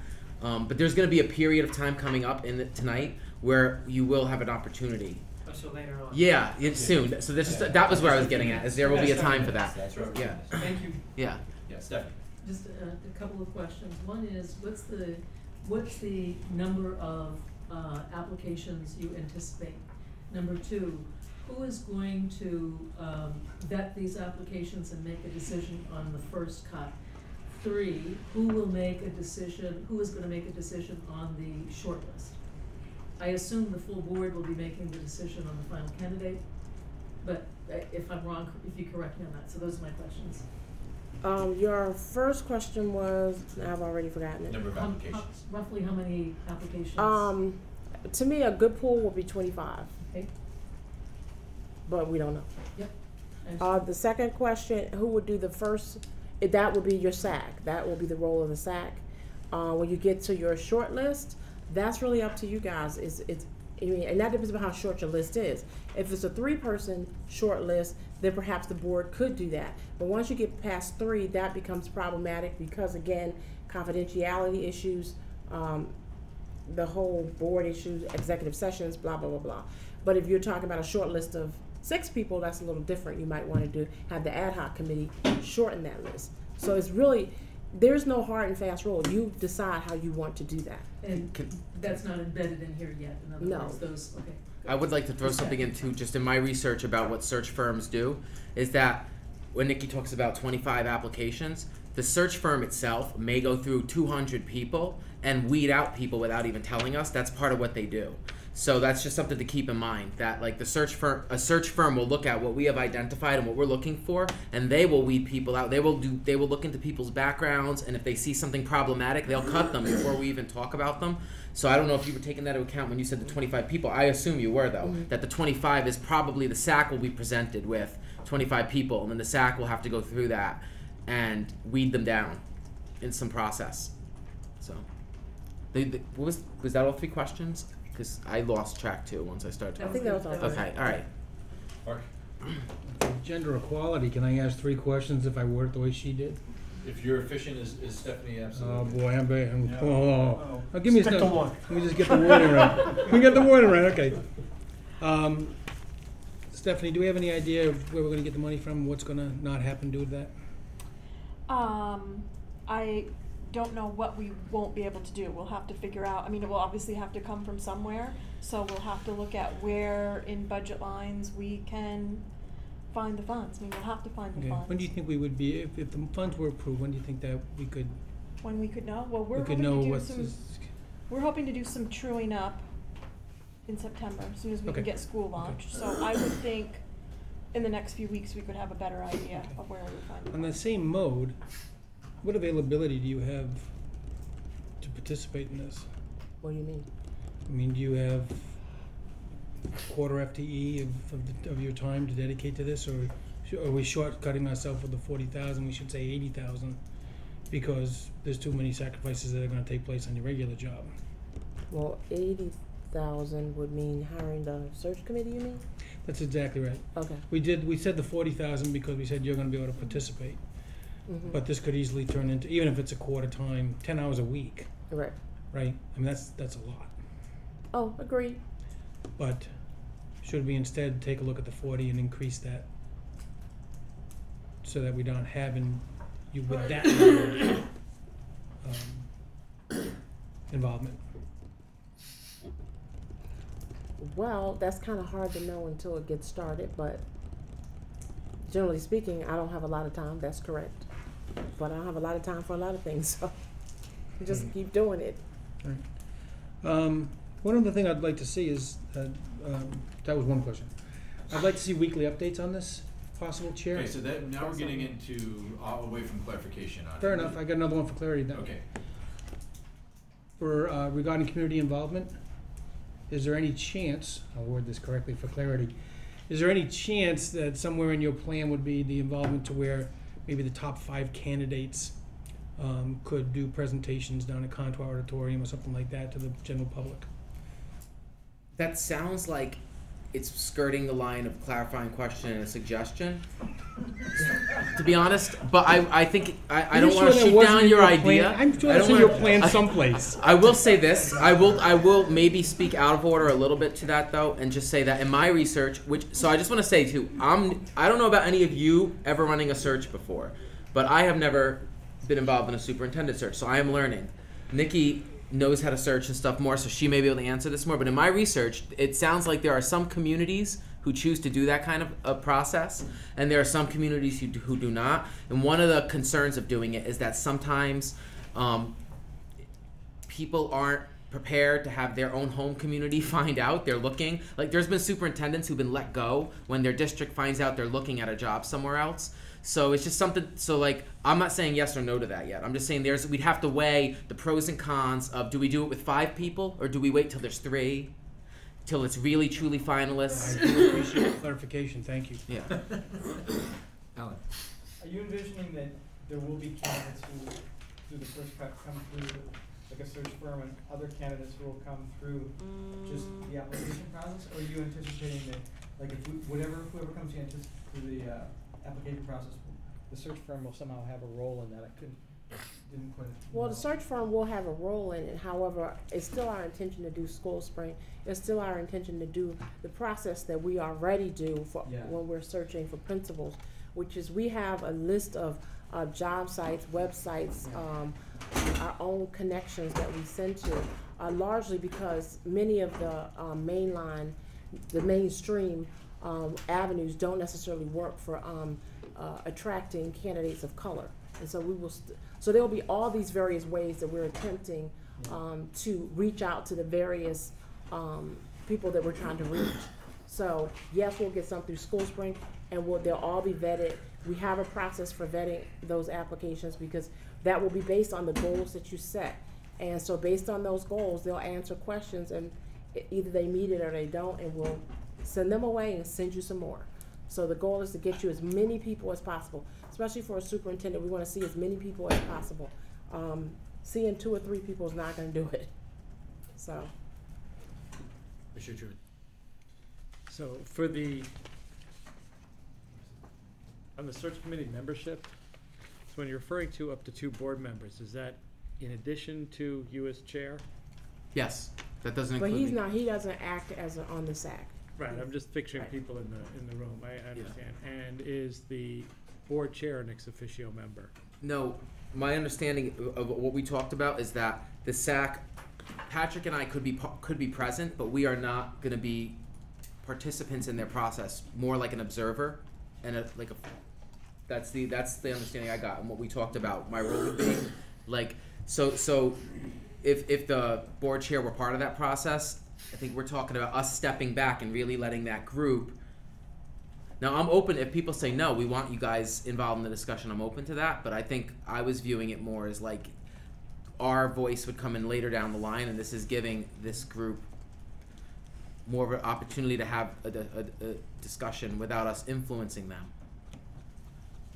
I mean, clearly, if I could just state, clearly the board has to set what its goals are. And once you set those goals, you're going to have to trust that the people on the SAC and those of us who are in administration are going to make sure that those goals are met. Otherwise, then all the board members will be present, and then we have a totally different process. Okay, thanks. And at some point, the board would have to have some kind of a vote to vest the SAC with the authority to do whatever budget, to whatever extent, Well, et cetera. The idea is that the board would invest the ad hoc committee with that power, and the SAC would ask the ad hoc committee to make those decisions. Got it. Yeah, and so my role would be to go between the two and facilitate that communication, and that's why I didn't foresee myself being like deep in those discussions, but more observing and witnessing it and letting them come to their conclusions, and then serving as a liaison to the ad hoc committee with requests or directions. Or once again, this is all. There's going to be a part where you can all give alternative ideas, but this is really where we got in our discussion. I just remind you again, this process is the administration of the process. The decision is yours. What you want to happen is yours. So all we're doing is giving you a framework for getting there. Other questions of clarification? Understanding that that by design, there are details that need to be worked out. We realize that, but this, I think, as a roadmap to the direction. Yeah. Commissioner Porter. What kind of timeline do we have to work out details? Well, this is moving pretty fast, which I think it should. Yeah. Some of the details I think will have to be worked out on the fly. So the example of the ad hoc committee, there are going to be things that group is going to have to come together and say, you know what, here's the direction we want to go with that, and in consultation with Nikki, in consultation with whomever we need to talk to get that clarity. Okay, but by the time we meet again, there's steps that are taking place here. Do we at least agree on those steps taking place so we don't have to hold these guys back? That my hope was that by the end of tonight, we would be at least at a place where what needed to happen between now and our next meeting, we would be investing this group with the power to carry out. One thing I will say is that we have the ability to call a special meeting if there's something that the ad hoc committee says, you know what, this is something everyone needs to weigh in on, and we may choose to use that if we have to along the way. we've had to have many special meetings in the last few months, you know, so it wouldn't be unprecedented for this group to have to do that. But hopefully, if the board is clear about what its goals are and what direction we're going in, the ad hoc committee can just make decisions and know that they're doing the right thing. So this would be an example of, I'm sorry, please go And ahead. some of those goals became, what your interests are were somewhat clear in the survey. So it sort of gives us a little bit of direction. And that's not that hard to put together and sort of say, here's what we see as the goals you set for, this is what you wanted for a superintendent. And I'm sure all of you have some idea what you want a superintendent to look like, except for it's probably 13 different ideas. So what we need is for you to sort of, you know, mold the clay together and give us who that is, and that's what we'll look for. Can I ask another clarifying? Yeah, please, sorry. Back to the SAC membership, sorry. So let's see. So when I'm reading members that reflected gender balance, is that, I should really be reading that as a definition, a description of the membership? That Yeah. the membership should reflect a gender balance? Right, correct. So would the same go for members from diverse backgrounds? Yeah. That too would be membership, so those aren't numerical values. Then- No. yes. So then if I'm doing that math right, kind of getting a little bit back to what Mark was saying about the community members and having more is important to me, that the parents, students, or community members isn't necessarily limited to 2, that could be as many as 5 perhaps, because the others are much more, you know, that's, Right, that's would it what- make sense, in a clarification way, Mhm. for if you're looking to see to get to the 14 maximum, and you want to have greater general community, that's the section that would be reworded, where Right. that would happen.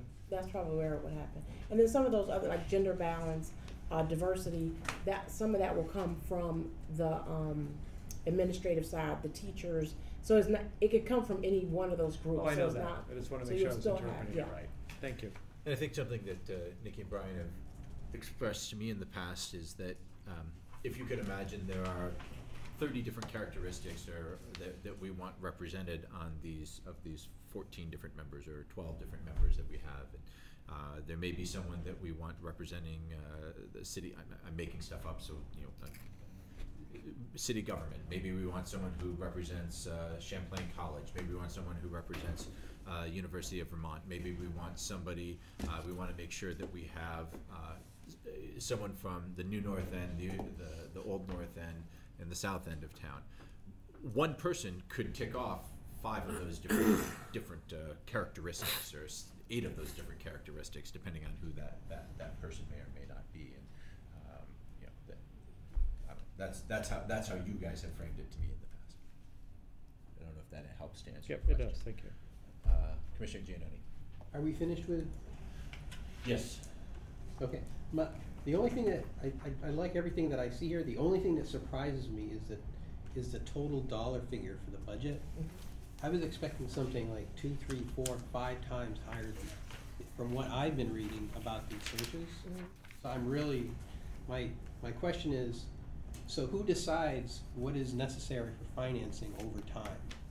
Next week, next month, 3 months from now, who decides that? I'm sorry, I didn't hear the last one.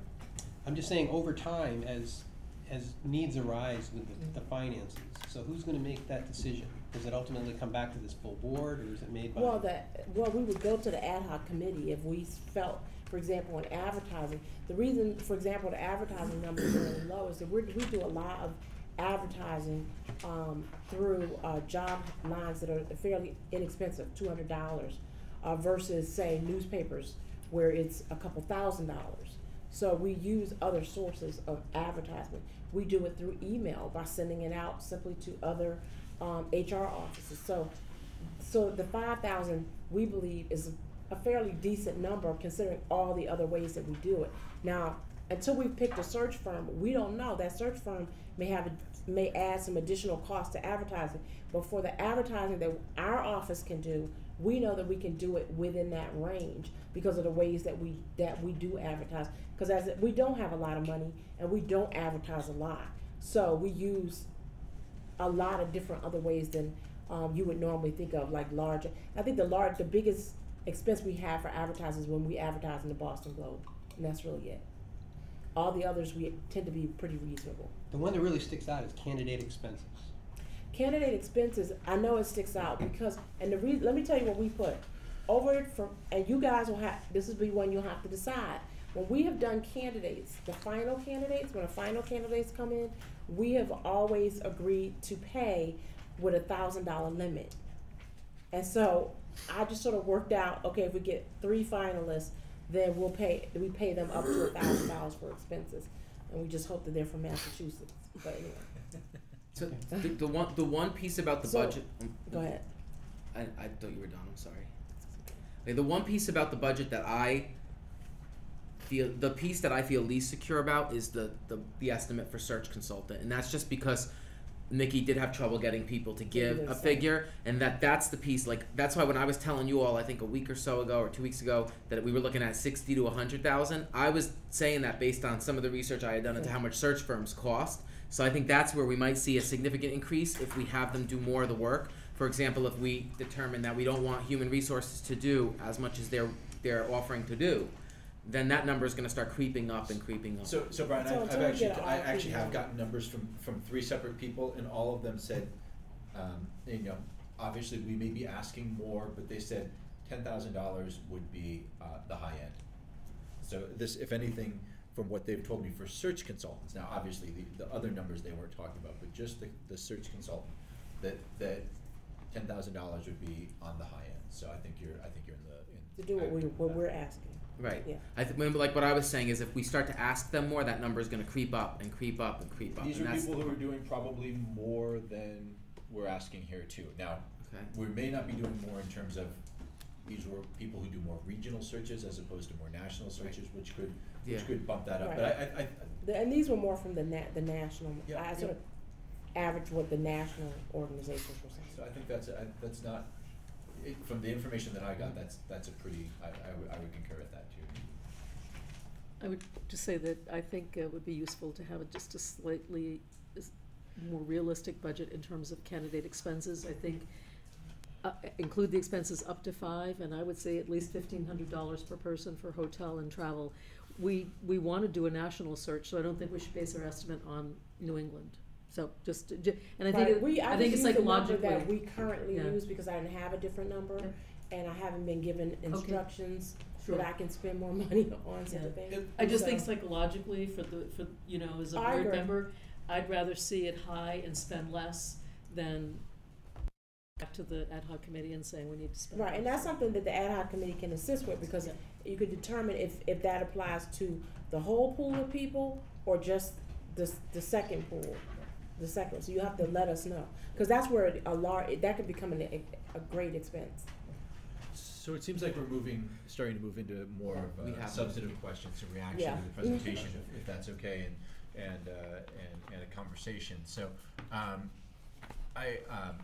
open it up. What I do ask is for people to be concise with their questions, not have 5 different goes at asking questions. So what the questions are you want to ask.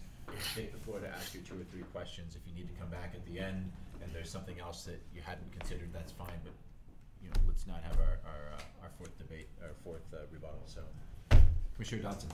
Thank you, Mr. Chair. I had a comment and a question. The first thing, the comment is in looking at our survey results. Interesting and not particularly surprising. And I think something for us to note is that if you look across it, I would say that the things we as a board identified as priorities might be exact opposite of what teachers and building people rank. We scored pretty low relatively on communication and curriculum piece, and I would think that would be near the top. So it's just kind of interesting. Those are 33%. There are other things at 75, 80, and if you have teachers, I think communication and curriculum would be right up there. So that's just, I think, interesting to note as we go through this process. And then the question was, I was wondering what kind of conversation is probably for you, Nikki, that at Champlain, one way when we do searches, I don't know if we have a specific number, and you probably are quoted, but around diverse pool, there's definitely a push to have a pool that is diverse. We may even put a number on it, because my sense is at that point, you get around quota stuff, because no one got it, it's just like the pool, like getting people in the pool, so it's, and then the mandate from the president is that then that representation that's in that pool has to flow down into the short list. Right. Right? So if we got candidates and 40% of those candidates were non-white candidates, then when we choose the 10 that we're doing our phone interviews with, has to be at least 40%. And I wonder if there's been any conversation about how we'll handle that, or what your experience has been about, putting more teeth in it and creating something with some oomph behind really emphasizing the importance of that. Well, we haven't done that for this particular search. I mean, we've done that for our principal searches and our teacher searches. We have a so we do have a process for making sure that we get a solid pool, and then from there, you can select from that pool, and only that pool. Okay, so that's something like that's in place. Thank you. Other questions? I do, but can wait. Sure, Shumsky. Yeah, I appreciate all the hard work. First of all, I didn't say thank you. Thank you both for putting all the time into this, and everyone associated with it. I think for me, is that when I look at the list, I think I would want it to be more on the high list for a total committee. I know as it gets bigger, it gets more unwieldy. However, I personally, I'm not sure where it has to sit, but I would rather see a 2/3 to 75% community members to staff. This is the Burlington School District. This is the community schools. This is not the staff school. This is the community school. The staff are very important, and I want to honor their part in this process. But the people who need to be involved in this, who need to buy into this, the people who need this to succeed more than anything else, I hate to say it, but a teacher and a staff person, they can leave their job and they can go to another community. But I've got kids in this district who don't have proficiency in math, in writing, in reading, and a lot of their parents can't pick up and go to another district. I want parents and community members on this committee, and I want them to be the majority. I want to see 2/3 to 3/4. I want the superintendent to have a heavy pick by the community members. I think it's very important to have the staff and the teachers involved, absolutely. But I think it needs to be weighted, and I don't like where this weight is going personally. Should I Anything respond? else? Yeah, sure. Yeah. I certainly hear you, and if I were going to do, at least if I was going to recommend anything, I'd much rather see the numbers go up than to change the numbers for the schools, as the district itself. Teachers, principals have to have, administrators have to have input in the process as well. Yes, they can go get jobs elsewhere, but they're working here. And so one of the things they do know is they do know what the shortcomings are. They have expertise, and that's not to suggest that community members don't, but they certainly do have expertise about, what are we looking for in an instructional leader? What are we looking for in terms of someone who understands the needs of special ed? So we do want to have that voice, and to sort of minimize them, I think would be problematic. If anything, I'd rather see us up the numbers so that it's more even, but certainly not suggest that the employees of the district should be minuscule in the process. I would like to say something about that too. That we were talking about 10 to 14 people, and the way I was thinking of it, it was going to be more staff than community members. So I hear what you're saying. I think Vicki explained why we were looking at more staff, but something I was hoping is that when we look at the overlap, that we might be able to find some people who do have a dual role. For example, someone who's a staff person but also a parent. And another thing I wanted to point out is that in your nominations, that now I haven't seen them all yet, but most of the ones I reviewed, and we looked at who people were nominating in the community, there was a weight on people who have elite status, and I just want to point that out to you, that if we are gonna look at having this be more community, then I would like people to reconsider who they nominated and think about that some more, because what we'd be looking at based on the pool is staff people and elite members of the socioeconomic elite of Burlington choosing, and we're leaving out a huge segment of the real community. So I just want to put that out there. So I'm open to the idea of expanding this, but I also want you all to reconsider, if we're going to really talk about engaging the community, who is the community? Who do we mean by community? So. And also, just to point out, I actually think that all of that is very important, but ultimately, the thing that's going to make the difference is who has the time. Mm-hmm. That's who you're going to have on a committee. We've done this over and over again, and generally speaking, it's rarely the people that you think are going to be on a committee. It's the ones who have the time, and so we may not get the most perfect committee because people don't always have the time. It's a lot of time. Commissioner Porter. Yeah, I also agree that the weighting is just overloaded towards people whose jobs will depend on this hiring. And so you got 70, even at the 10, you have 70% of the people that will answer this person. And I've never ever seen that in all my days in hiring, because the superintendent will actually be working in conjunction with us, but more so for us in guiding the schools. Even if you take it to 15, it's going to be 15. I have no problem with Stephanie sitting on this thing and being a representative, or Nikki, being a representative of the school and making sure that the school's needs are answered. I'm not saying that those opinions don't matter, that voice doesn't matter.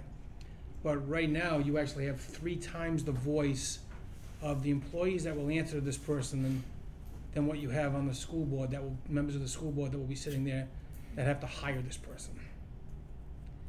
So I know where you were going with this, but I've never seen it in my life where half the people that have an input in the hiring are subordinate to the person after the person's hired. Thank you. Commissioner Kirk. One void I see, in addition to not enough members of the community, I really think that, I mean, we're voted in by the members of the community. Community have a vested interest in this. I think that we need to really up the community members. And I also see a void where the city council should have a representative on this board, I think, on the hiring committee, because they also have a vested interest in how this district operates. The school district and the city work in conjunction with each other. I think it's really important that the city have a voice, an opinion about what's going on, somebody that can bring back the information to their board as well. I would like to respond to that and say that we did not invite the city council to suggest nominations. So that might have been a lapse, but we did reach out to the mayor's office and they did submit nominations for the committee. Since the school is, connected to, so we did a piece of that, but I hear what you're saying about maybe. I mean, that's just one of the things I think should have been on the side. And just, some city councilors were nominated to be on this committee by some of you. So they're in the mix, but I think officially we didn't reach out to the city council and say, who would you like on the committee? And we didn't designate a space for them specifically, but a city councilor may fit one of these roles. So I'm open to the idea, to what you're saying about maybe having a piece that represents city governance. I don't know if that's standard search procedure, but we're just talking about the communities, But I think what you're saying is more specific, and I think so because they are in the mix as community. But if the board asks that we actually make sure we have a city councilor on here, that's different than saying there's a few in the mix. We hope you pick one, but there doesn't have to be one on it. You know what I'm saying? Mm-hmm. So tonight you need to tell us, or you need to tell the ad hoc committee to tell this. You need to tell the ad hoc committee this. So, Commissioner Sagrino. I'm going to pass slowly. So everyone else that had any questions? I have a couple things I'd like to throw out. I've just been thinking about all the commentary about more public, and I went back and looked at the list of names that I put in, and it was heavily weighted toward public as well. I think that having more public input probably is where I'd come down as well. Just. Can I ask a question of you based on that? I don't know if that fits in the short. This is like in Occupy we called it a vibe check. Sorry if that triggers some of you hearing that word Occupy. But in Occupy we did this thing called with our consensus building process thing called a vibe check, where we would say something and then see how people respond. So I want to do a vibe check on this. Like, how do people feel about it being 50-50, where 50% represent staff and 50% are community members? Yeah. I did some math on this. If we go with 14 members, I count 6 of them who would be coming from the school district, and if we go to 14, that would mean just about that 2/3 number. I mean, it's a person short of that 2/3 number that Scott was. How did you come up with that? Because I see here, I count 5, 7, 9, 10 staff. 10 staff identified. Okay, I see 3 administrators. I see a classroom teacher and a special educator. That's 5. And I see a member of the Office of Diversity. That's 6.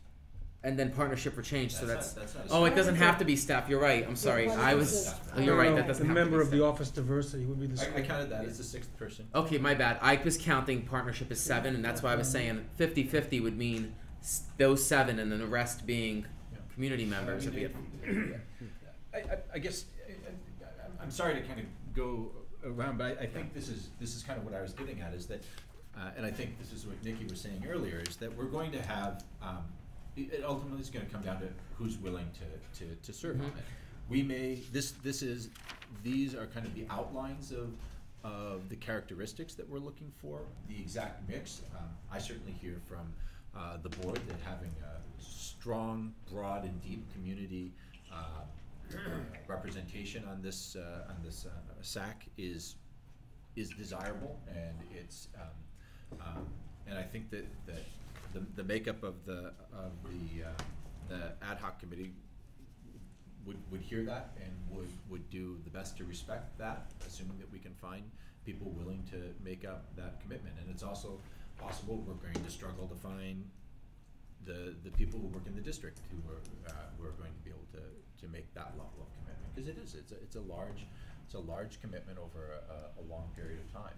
And so I know this 10 to 14 sounds good. It's possible that it bumps up to 15 because we can't agree, or there's a name that comes in later that we didn't consider that we really need to do. And I guess I'm kind of comfortable with parameters and understanding what the kind of going with your vibe. The vibe is, if we're going to err on the side of community involvement. Is that fair? What question I have for you all was, were you counting board members as community or staff? Because I was counting them as staff, even though we don't get paid. See, so if you count them as community, then I see what you're saying, which is them as staff members. I was counting them as community.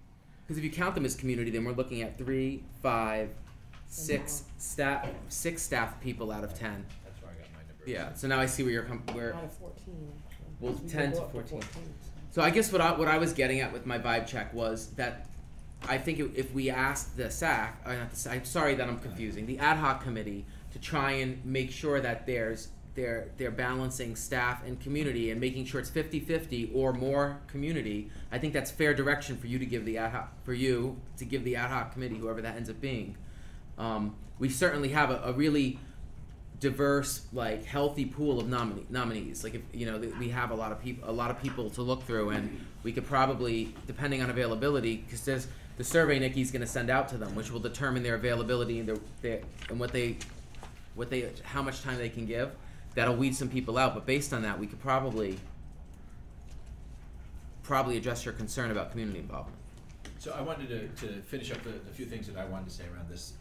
I think, Brian, you as being the chair of the SAC, it makes sense for you to be the main media contact. I know you don't love that, but I think that's. Yeah, I hate it, but I'll do it. But I think it's important. I think this is the board hires, and I think it's important for the spokesperson to be from the board. Okay. I also think someone on whether it's on again probably falls on you, although you may say, "Whoa, this is too much," and find someone to delegate that. I think it'd be very smart to give at least a weekly email update to the board so that we understand what progress has been made from Tuesday to Tuesday or whatever. And then you hinted at this too, as Brian, as well, that gender balance and as much as possible SES balance, I think would be something that we really should strive for. Oh, what balance? SES, socioeconomic status. Okay, thank you. Balance I didn't include it. is well. So as you hinted, that the nominations tended toward the powerful and yeah. community. And then I also wanted to reiterate that this is what's in front of us is certainly consistent with other processes. So there were several hands that had gone up. Commissioner Clayman? I want to come back to what Nikki was saying about this idea of, why it was originally maybe more heavy on staff and educators. I have a hard time imagining having more than a 50-50 community educator balance. In other words, I would not want to see 60%, 70% of the community in, because honestly, then you're looking at trying to educate an entire pool about what the schools are doing. I think you have to really consider that the people that are working in the schools do have knowledge that general community members don't have. And to do more than a 50-50 balance, like 60 or 70 in the other direction, makes me nervous. And I don't want to sound elitist about it, but it's because community members can and do go into the schools a lot and volunteer and see what's going on. But I think we need to kind of make sure that the people that are directly involved in the educational process in the schools need to be represented as well. I just wanted to put that out there. I just wanted to ask you if there will be an update on the website, generally weekly, even if it says nothing new happened. So I didn't know if that sufficed or you guys wanted a specific email. I would like a regular, I live in the computer world. I'd really appreciate an email, to tell you the truth. So I have no problem with sending out a 1 to 5 paragraph email, depending on how much happened to you all. 2, whatever. Yeah, yeah.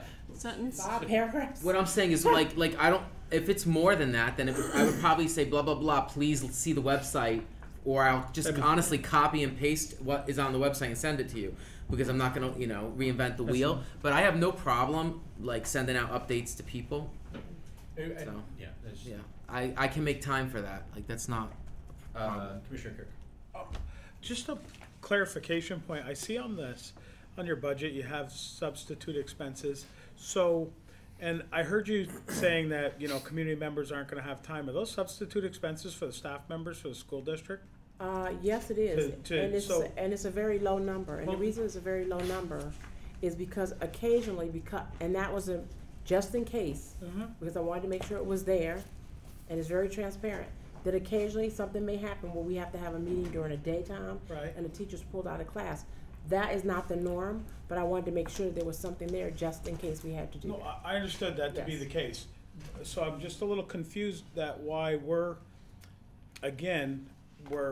really letting the subordinates hire the boss here. We're fairly concerned about the staff being covered, but we're not fairly concerned about getting the community in as well. There's the feeling I'm getting. I get that. So what I could say to that is that there's something that I thought of during discussion that I'm going to throw out around that piece that I don't want to get caught up on yet. But to what you're saying about subordinates, we're talking about one teacher and one special educator out of how many? We're talking about 6 people out of a 1,300 person workforce, right? Helping to pick their leader. And I know some people say that seems unprecedented to you, but that's standard practice in schools, and that's also practice in many other agencies. I was a supervisor in a social services agency, and whenever we hired people, we would have our team interact with them at some point in the hiring process to see how that went. And so it's not totally unprecedented. In fact, it's standard process for this kind of a search, and it is also standard procedure in certain agencies. It may not be across all the business world. Can I just say this, please? The issue is not about the community versus the schools. The goal was to simply have perspectives there. There are perspectives from the community, yes, and there are these perspectives. We need the perspective of a special educator. That's a very detailed area that many of us don't know. Being able to bring that perspective helps us in the process. Having a teacher present. Now, one of the community members might very well be a teacher. The point is, we were saying bring those perspectives so that we have greater information as we make our decision. This is not, we sat down and decided, well, we really don't like the community, so let's not include them. It was really, we were just trying to make sure we put out there the things that you would need to make the decision. Because again, in the end, the decision is yours. The ad hoc committee, if you chose to, you could do all community if you want to. The problem is, how much time will it take us to get all that information if we don't get those perspectives in the room? I'm honestly not saying don't include the staff. I'm just saying we're putting a lot of emphasis on the staff over the community. That's Where the is that? perspective I I'm need you to getting. tell me When where that when is. when you specifically said, well, maybe community members won't have time. Well, maybe That's teachers. not what I said. You You misquoted did me. say that. No, I didn't. All right, all right. No, I I think did I'm not. gonna What ask I us to said move. I'm is gonna ask us it's to a move lot on of right time now. we don't know it's gonna matter. Can I just say that? Yeah. Because I want to correct that. I know exactly what I said. I never said community members. I said this is a lot of work, and in the end, it's going to depend who has the time. I did not say community Absolutely. member. Right, but did I say So if the community staff member? doesn't No. have the time, maybe we should think Okay, about I that. think They I may think not. Many of okay, them I'm don't. gonna ask us to stop on this. I really understand the importance from multiple members of the board of making sure that we have strong community representation. I think that point's been made. Commissioner Chomsky and then Commissioner Dotson. It's interesting to talk about perspective, and I agree that to me that's why we have staff on this, for their perspective. But there's a difference between perspective and choice. The choice is the communities. The perspective is the staff. We don't want to get communities' perspective. We want them to have the choice. We want the staff to be the perspective. You know, I was just looking, and maybe, you know, one clarifying, I get concerned whenever we talk about, well, this is normal for a search, or this is normal.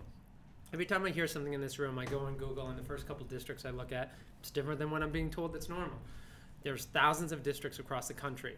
There's ways to do it, and you can say it is not abnormal, but you can't say that it is the standard way of operating. I mean, I'm pulling up in Boston, they're looking for a superintendent. And just so I can clarify, my point is Margarita Munoz Academy, is that part of the public school, or is that a separate? Okay, so we have someone from there. So again, they have 12 members in Boston. And there, they have 5 out of 12 that are staff people. So that's 5 out of 12, and that's 5, and they have a majority of people from the private sector, and so we're from the community. So that's getting pretty close. 4 out of 12 would be, you know, 25% is the, or 4 out of 12 would be 33%. So it's right about what I was talking about. So I think when we talk about weighting it, like having more staff, is that I'm looking at the Boston public school system. That's not what they do. They don't weight it with staff. They have a staff perspective, but it's the community's choice. So I understand Patrick is like, you want to move on, but I've been told at every board meeting since we parted ways with Ms. Collins that this will be the most decision we will ever make as a board. And so for me, I am not ready to move on, is that I am not going back to my constituents. I am not telling my community that the staff of the Burlington School District is going to pick the next superintendent. It will be the community who will pick it. But just 6 out of 14. the board is going to pick it. Commissioner Dawson, please. Right? If I could, I think, if I may, so, and my understanding that I think we'll cut through some of this. For me, it's been interesting to listen to this, and I don't know that 5, 7, 8, 4 is the thing that is most important to me. So we have multiple layers of this. We have the board who's going to make this hire. We represent our, districts, but the board is going to make this decision. So that's the first level. You have the ad hoc committee, which is serving really is being given the proxy of the board to make things move expeditiously, right? So we're gonna empower a smaller group to do that. Then we're going to get a committee, and the committee, the SSAC, their primary job is not to advocate for their self-interest, which is the angle from which I hear people talking. Mm-hmm.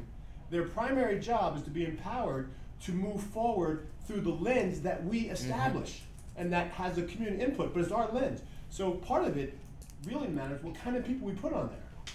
So if they're people who just beat a drum on one thing, I don't want them on there. They're to inform that process, but with balance. So if they are an activist for whatever their thing, they're just like, I'm special ed all the time, I'm minority kids all the time. They're not the right person on that. They'll have input. They gotta come to the community things, and they can beat their drum all they want. But on that committee, we're looking for people who are gonna inform that process, but are gonna have the process be bigger than their personal interest. If we do that right, I don't think this will matter so much. So I think people have in their head the idea that the person who picks is just gonna come and beat their drum. And I don't think that's what we're trying to do here. We're trying to get those people to be representative of a perspective, but also that they understand that you have a job to do that's bigger than the thing you're certain this superintendent needs to do. We respect that, but that's not what this role is. And then all those community inputs, people say whatever they want, right? The people are going to come, and so I think that it's really about who we choose, who those people for the SSAC are, and the lens we do, and we say the most important thing is what do we know about how this person moves and the kind of balance and informed judgment that they're going to bring to that group. And I think those are the kind of people we want, and they can represent these things. We can have each one of these, depending on who we pick, it looks very different, right? That you know, just saying a teacher and a special educator, if you choose this teacher, it looks one way, and if you choose that teacher, it looks very different. So who gets chosen, I think, is going to be so much more important than the representation, right? So we don't want people who are going to just gunk up the work, because every time we talk, they're going to come back to that thing that's their hammer, right? That wouldn't be good for the community or kids or anybody. So I don't know if that's helpful to people. As I've been listening to people, all of the talk is very important, but it seemed very much informed by the idea that these people would come and represent a perspective, and they just be beating that drum, and we got to watch out for that, as opposed to how we choose people to be on there to do the work that we set. This body will set the work, which is appropriate. We hire, we supervise and evaluate, and we can dismiss, and we'll set that, and then the whole process should move forward with that lens. And when we set that, we took input, so it wasn't unilateral, but we took input, and then in our representative process, people have elected us. We put forward the things that this board is going to prioritize in hiring this person. I think if we follow those things, some of this stuff that we've been kind of banging on shouldn't be a problem, because we're respecting that sort of framework, and people get chosen to participate based on their ability to carry out that work, not their work. It's not about, you know, their agenda. This isn't the place for their agenda. They're serving as a representative on the SSAC. They're not serving as Kyle. They shouldn't be, or they shouldn't be that person. Commissioner Sagrino. Just to add that, I think that it's a really helpful way to construe it. And the other thing that's going to happen is that the board is going to set its goals for what they're looking for in a superintendent. So the ad hoc, the SAC will have to justify its recommendations based on the criteria that we define, not criteria that they define, but criteria that we define, and will have to show us evidence in the CVs and the references and so forth that these candidates actually possess those characteristics.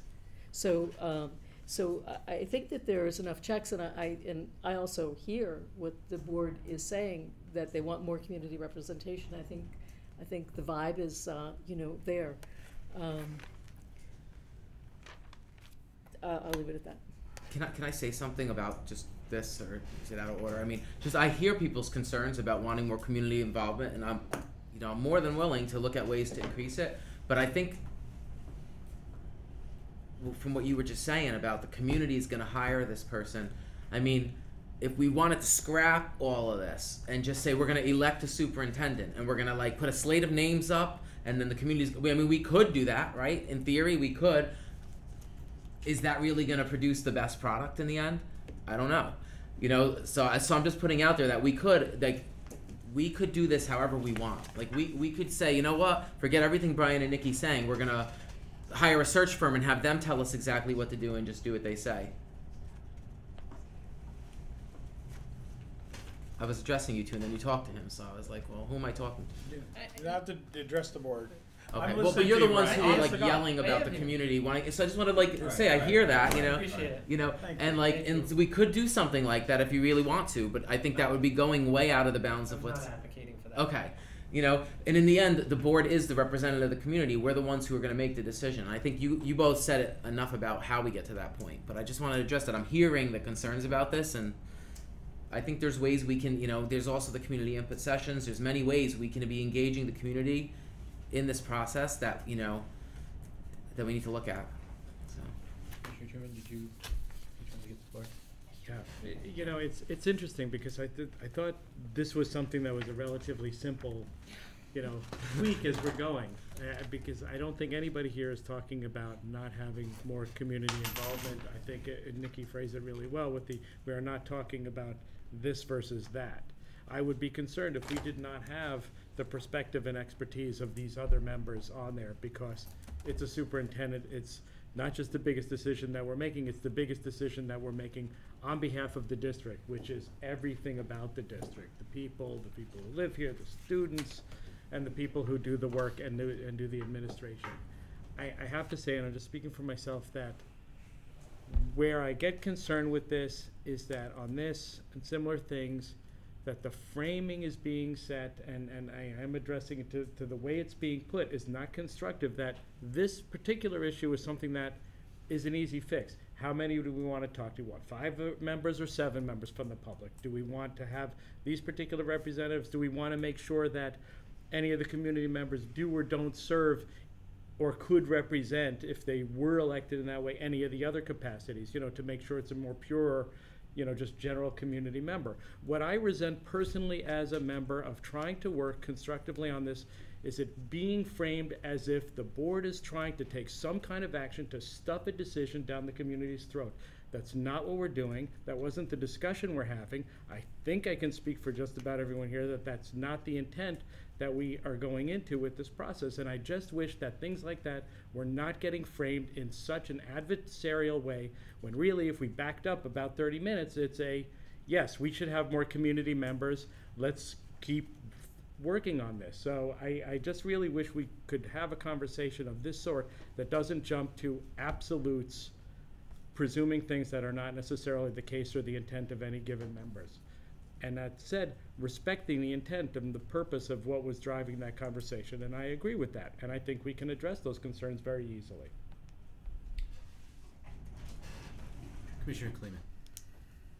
Have you guys considered the issue of childcare for people on the committees? Thank you for saying that, because remember a minute ago I said there's something I wanted to bring up, Yeah. and then I didn't?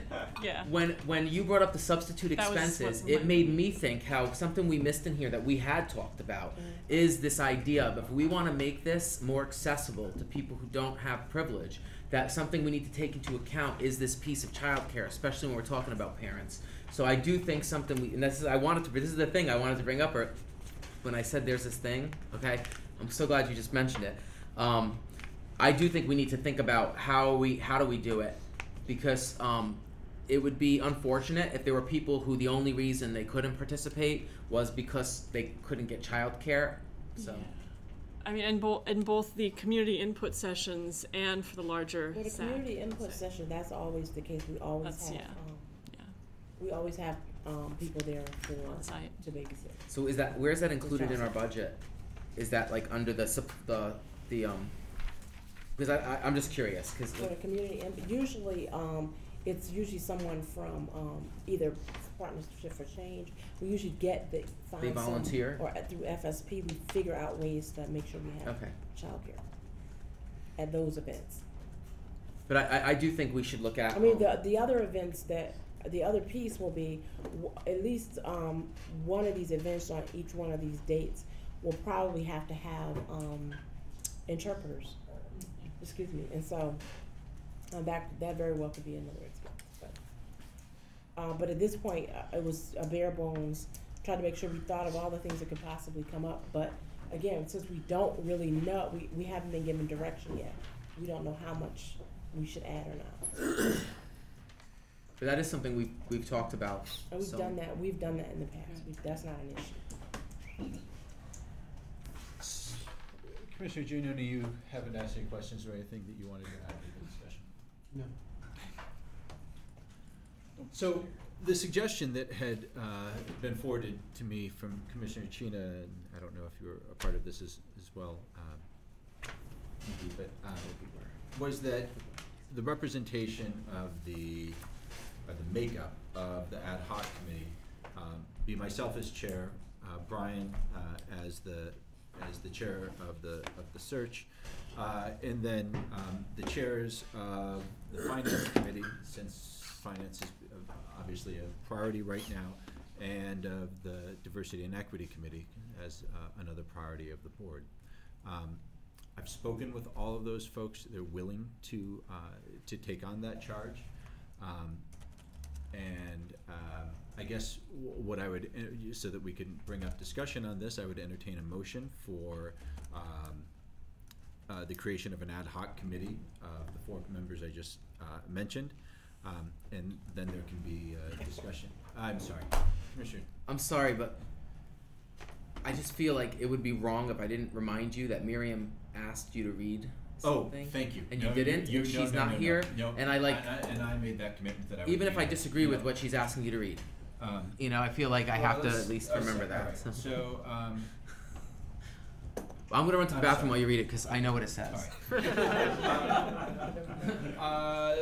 This did go out to everyone. I don't know if this is everyone, but Miriam specifically asked me to read this, so I said I will.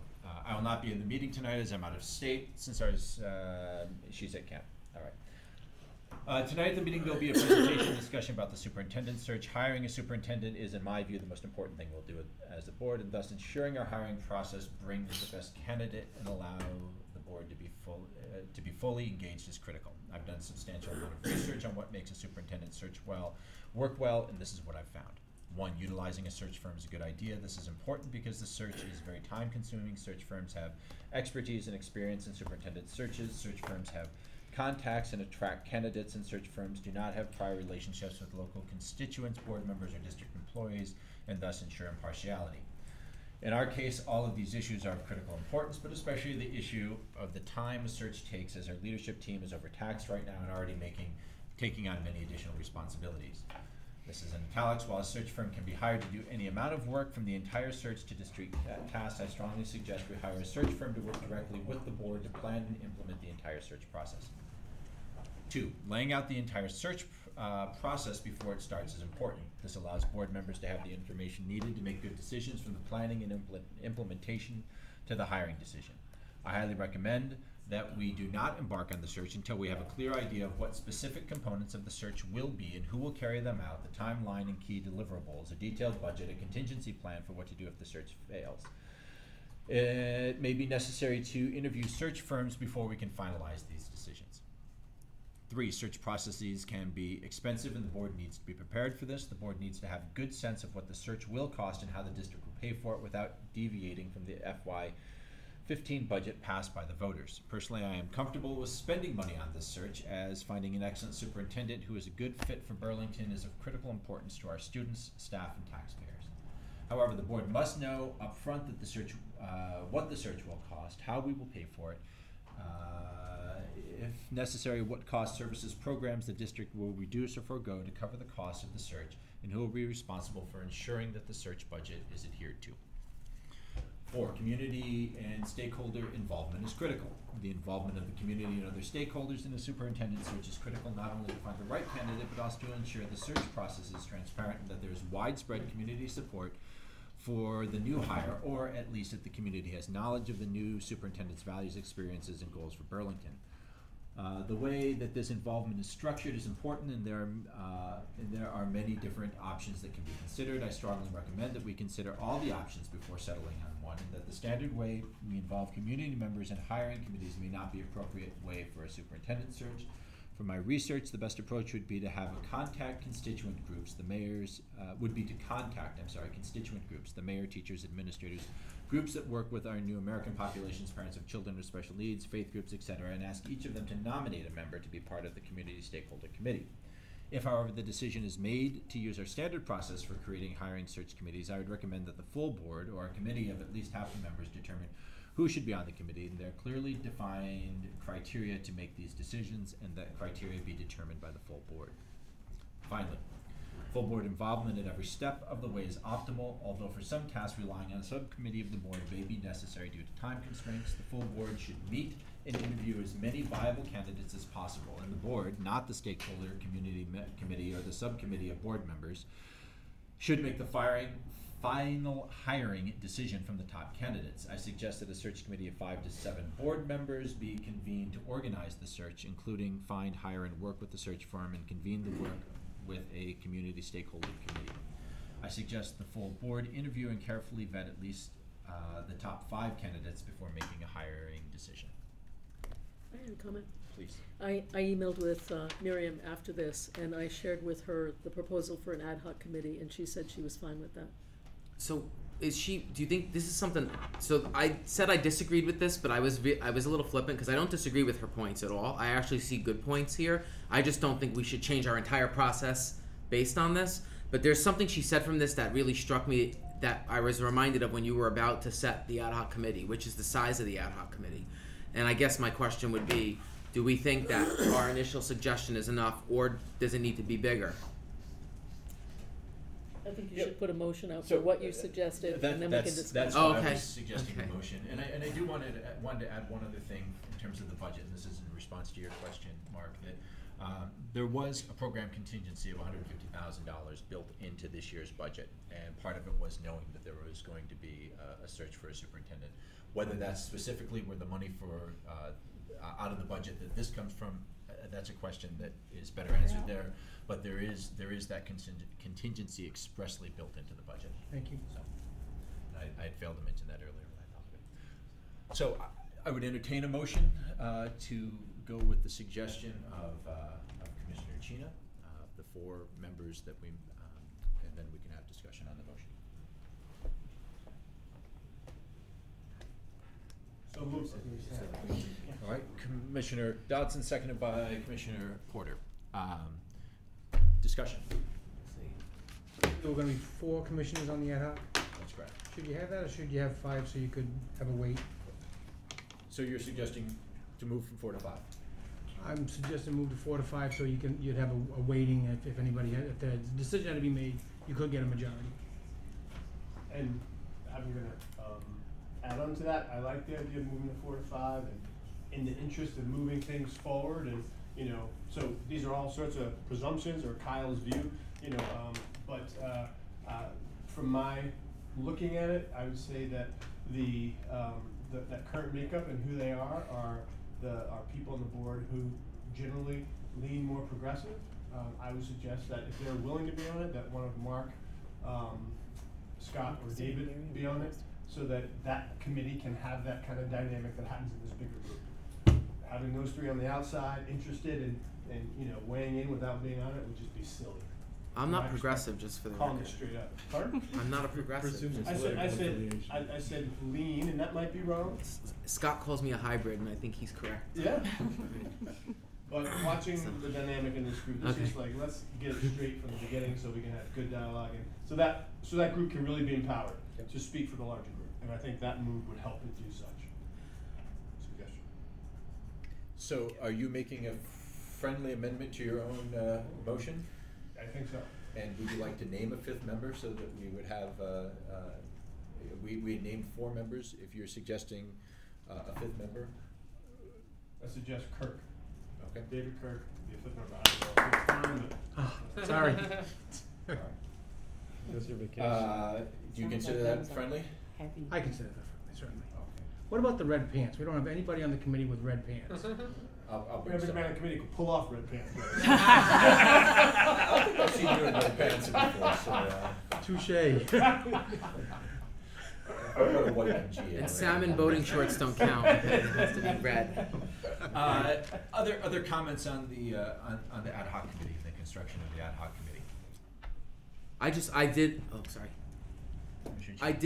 I was, after reading Miriam's email, was thinking maybe one more person would be a good idea. So, who that person is, I didn't have a specific thought about. I can settle for David. Settle. Thanks, Brian. Any other comment?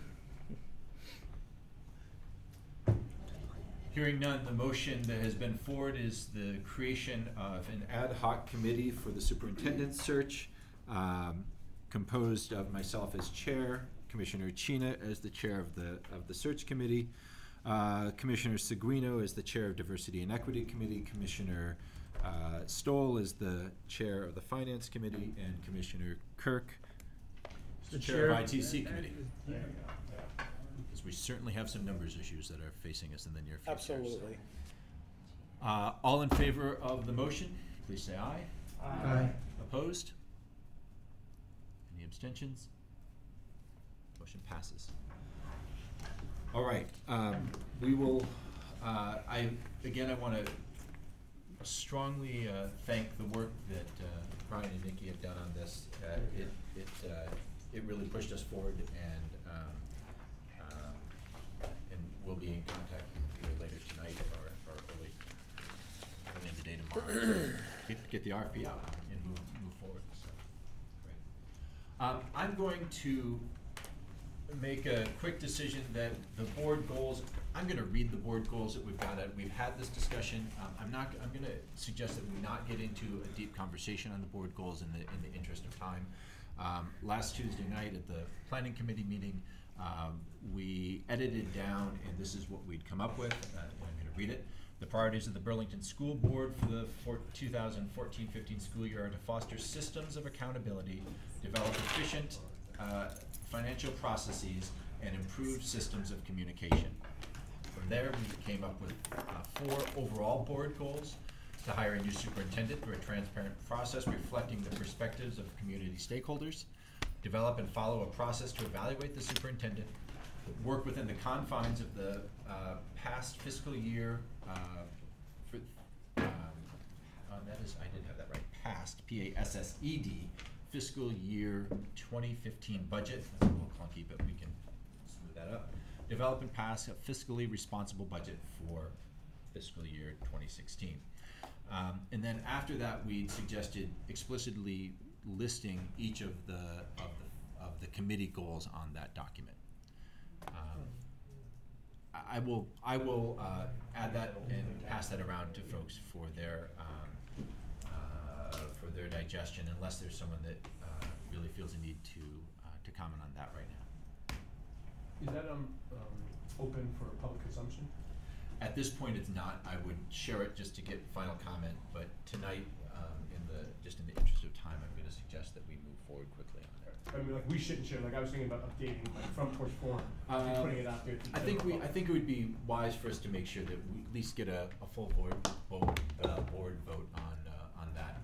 I don't think there's anything particularly controversial on it, and it certainly reflects the tenor of the conversation that we had back at Burlington College.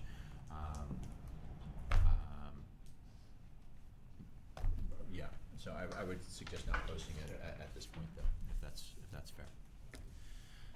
Commissioner Sabino? The full board would be voting on this at the next meeting? Yes. Just a thought, if the discussion of a press conference would be a useful place for us to actually do that. I wonder if we actually, I wonder if we can vote on it tonight. I wonder if we feel informed enough. We've all shared the work plans of the committees. I wonder if that's feasible to do. I didn't see any further dispute after last week, or after we met, so I don't think there'd be any dispute from the missing members. We closed out everything that people had. What I don't have in here is I don't have incorporated the specific committee goals. I need to get those from Commissioner Curry. As amended. So, and I will make, there are 2 clunky phrases that I didn't like in there that not changing the meaning, just changing the reading. So, Commissioner Curry? I guess I would suggest if there's general consensus that people are comfortable with it, we can always, and then you circulate around whatever is the final version, because it sounds like maybe we don't have to do a rereading. So we can, even if it's clunky, we understand the essence. No, we can. We can vote on this on the essence. We don't have to do a rereading of the committee goals. We can just say, with the consent of the committee goals as discussed, and this can go forward. Right, and I think that's basically what I was saying. If after you circulate around whatever declunkyized version, if anyone has an objection, well then, we deal with it there, but otherwise it sounds like maybe that's not a concern. So I'm comfortable with that. Motion to accept. Motion to accept from Commissioner Porter, seconded by Commissioner Kirk. Any discussion? All in favor of the board goals for the school year? Say aye. Aye. Opposed? Any abstentions? Motion Should we passed. post that, Patrick, there around, because I have a prior copy, you send something. Yeah, out. I will. Let me, I'll get it out. If I don't get it out tonight, if I don't, remind me. I'll leave it They're synthetic, but And thank you, appreciate them. Stephanie. That was a very, very valid point. And, Exactly. I appreciate it. I need the high fructose. We do have one additional item on the board report that we asked for 4E, and it was a motion. I would entertain a motion to give the curriculum committee our proxy to vote on a short consent agenda on Thursday night. They're gonna be meeting Thursday night. And it's to, so that we can offer contracts to, is it three? Three teachers so that they can get started in their rooms in preparation for the year with a contract in hand. So for discussion, if we could have a motion to give that proxy to the curriculum committee. I make the motion that we Commissioner have a Chino proxy. makes the motion, seconded by Commissioner Madsen. Any discussion? Well, I'm just curious as to why it has to go to the curriculum committee. Because it doesn't have to go to the curriculum committee. It's supposed to come to the full board, but we're empowering the curriculum committee to pass a limited consent agenda simply because they're meeting on Thursday night already. Okay. And the final interviews are going to be tomorrow and Thursday, Yeah. so that we'll have I'm that. kind of a rookie on this one. Is this common practice that this could happen?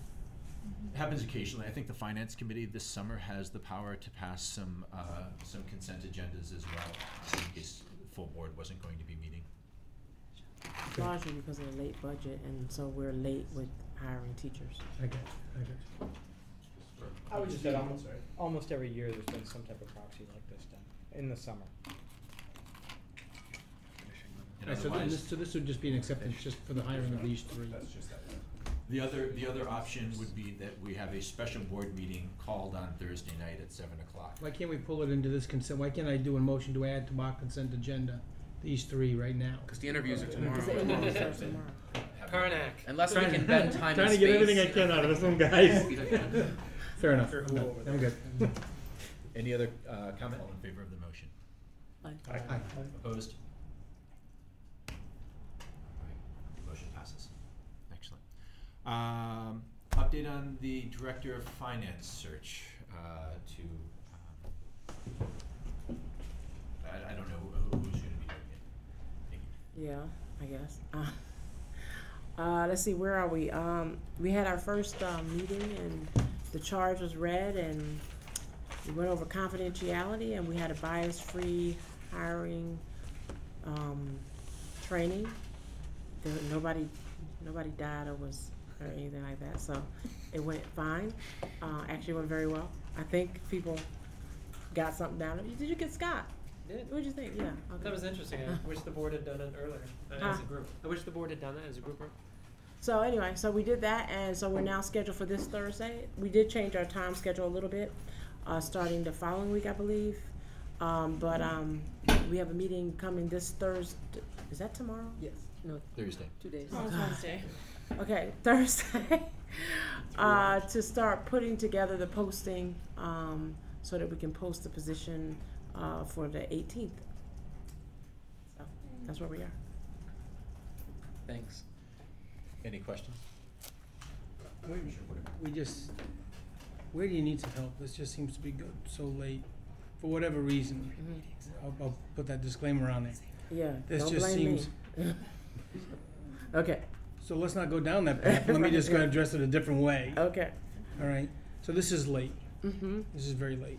How can we expedite this? How can we crush this into the next 30 days? This is posted.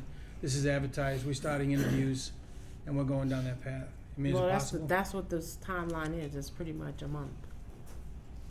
Okay, but we don't even have a job description yet. No, but should I go through that? Well, you go through it. We, the job was initially posted on School Spring. We're gonna, this Thursday, we're gonna finalize an expanded job description. It'll be posted immediately. Okay. Interviews are gonna be scheduled for the beginning of the second week of September, and we should hire within 10 days of that time. So I think this is, now that we've got this going, I think this is actually really well-defined, and we will have somebody. Okay, Stephanie.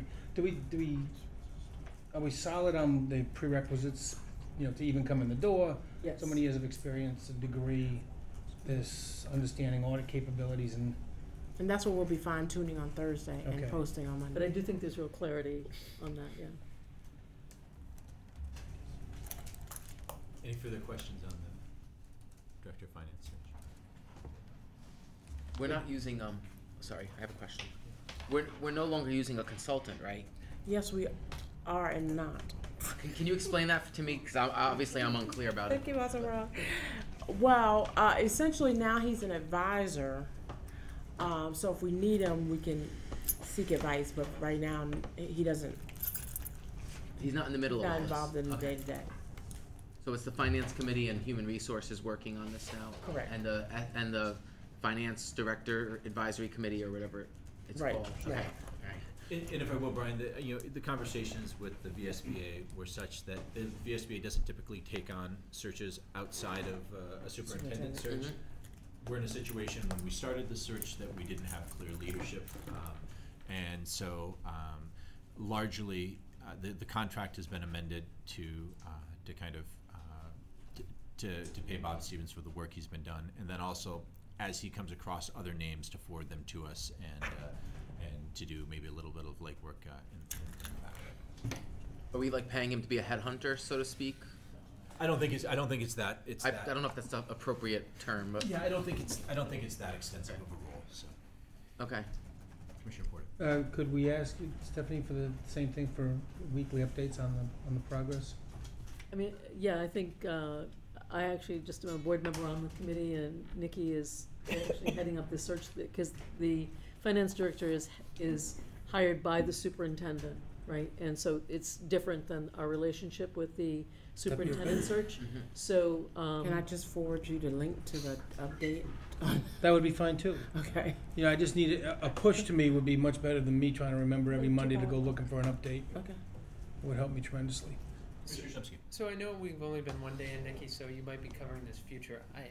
One of the things you talked about is at this point, we haven't decided on having a chair for that committee. And, Right. and I think you said that was Patrick's. Right, if you, sometimes people do have chairs, sometimes they don't, that's up to you guys. I just want to put in plug, it's like right now, it's like, it wasn't decided either way, we're just starting the process. I don't know, Nikki, Patrick, I would just suggest having a chair, is that, I like having somebody to, that Nikki can focus with, ahead of the committee, and, that person's responsible, and it frees up Nikki more, because we're just going to that one person, but I personally would like to see it, so, just a suggestion, I'll leave it to you. And this would be a person to communicate largely with the board. Yeah. Well, we can talk to the committee members on that and see who, and I'll talk with Nikki to see who's willing to take that charge on. Paul, a resolution for section 125. Burlington School District has a section 125 plan, as many organizations do. It's the pre-tax health dental type plan. I don't know a lot of details about it, but several of our contracts speak to this. This is relatively a pro forma change. We're changing the dates of the plan, which used to be September 1 to August 30th, to align with our fiscal year, which is July 1 to June 30th. As a result, we have a short year. In order to do this, we need to have a resolution adopted by the board, and then the clerk, or in the clerk's absence, the chair, will sign it, and then we can finish the rest of the paperwork. Again, this is a due date of September 1st. The full plan is available here if somebody wants to read it. I mean, Oh, I got a question. and so the adopting resolution is on the board docs. It states, the undersigned authorized representative of the Burlington School District, aka City of Burlington School Department, the employer, hereby certifies that the following resolutions were duly adopted by the employer on tonight, and that such resolutions have not been modified or rescinded as of the date thereof. And resolved that the form of amended cafeteria plan, including a health flexible spending account, independent care flexible spending account effective September 1, 2014, presented at this meeting is hereby approved and adopted, and that an authorized representative of the employer is hereby authorized and directed to execute and deliver to the administrator of the plan one or more counterparts of the plan. The undersigned further certifies that attached hereto as Exhibits A and B respectively are true copies of the Burlington School District Section 125 plan as amended and restated, and the summary plan description approved and adopted in the foregoing resolutions. So, again, this is the plan. So this was a request by Miranda, who sort of manages our benefits, to make sure we had this done tonight. She is out of town. I don't know if you know if her. Check that with anybody. So if we could, before discussion, if we could have a motion to adopt the resolution. So moved. Commissioner Seguino, seconded by August 30th, so what happens to Commissioner Mattson. Nikki, did you have a question regarding this, or I was just information? curious because as one, I knew nothing about it, but I'm a little curious because I'm sure people are going to be asking HR when they hear this, what's going to happen to this past year? Because we're so used to the August 30th, and then you have to get your receipts in by the 30 days after that, which is September. Is all that going to still be the same with this change? I think that's. Miranda question? It's not a different company. It's the same Right. company, so I don't see any change, but I think that's. Right, well, I think they're Miranda better, more it would be internal nice to question. notice employees, because they're all gonna be asking. So like, if the dates change, what does that mean? And there is a whole packet here of stuff that Erin has to send out to all the employees. Okay. And it seems, I don't know, I mean, it would seem that for this year, it's not the change, it would be next June 30th, they would have until July 31st to get their receipts, So we, okay, maybe I'm not understanding, so are we starting this July 1st to June 30th next year? Yes. So this year would be September 1st to June June 30th, so you have a shorter period. We have a Okay, so shorter- that's what they need to know. Yeah. Yeah. So it wouldn't be a Because when they're substantive filling change out, until the didn't end they of just next fill year. out our, we just filled out our paperwork. That's fine. It must be reflective of that. The paperwork from Erin came out after Okay. this came through from Miranda. Because when you calculate that, you don't want to calculate it wrong. Right. We'd be calculating a 10-month year as opposed to a Right, 12-month exactly. year. 9, but we'll make sure we do that internally gonna and say, notify the staff. We probably need to do a follow-up correspondence to all Right. staff. Because when I got the form, I didn't see that, sorry. But then it's next year that it's really the change. July. Right, but we've just doing it, okay, Yeah. gotcha. But you're still for this year only doing 10 months instead of, so you might. Change your amount. Commissioner Mattson. I just want to confirm, the only change, because we actually don't have the whole document, you're not reading all of it. The only change is the date. That's correct. Thank you. Just want to confirm that. So that it lines up with our fiscal year. Any further discussion? All in favor of the motion, please say aye. Aye. Opposed? Motion passes. Next, we had a request, and the interim leadership team certainly has put a lot of thought into this and kind of explained their kind of the team and the way that they're interacting, and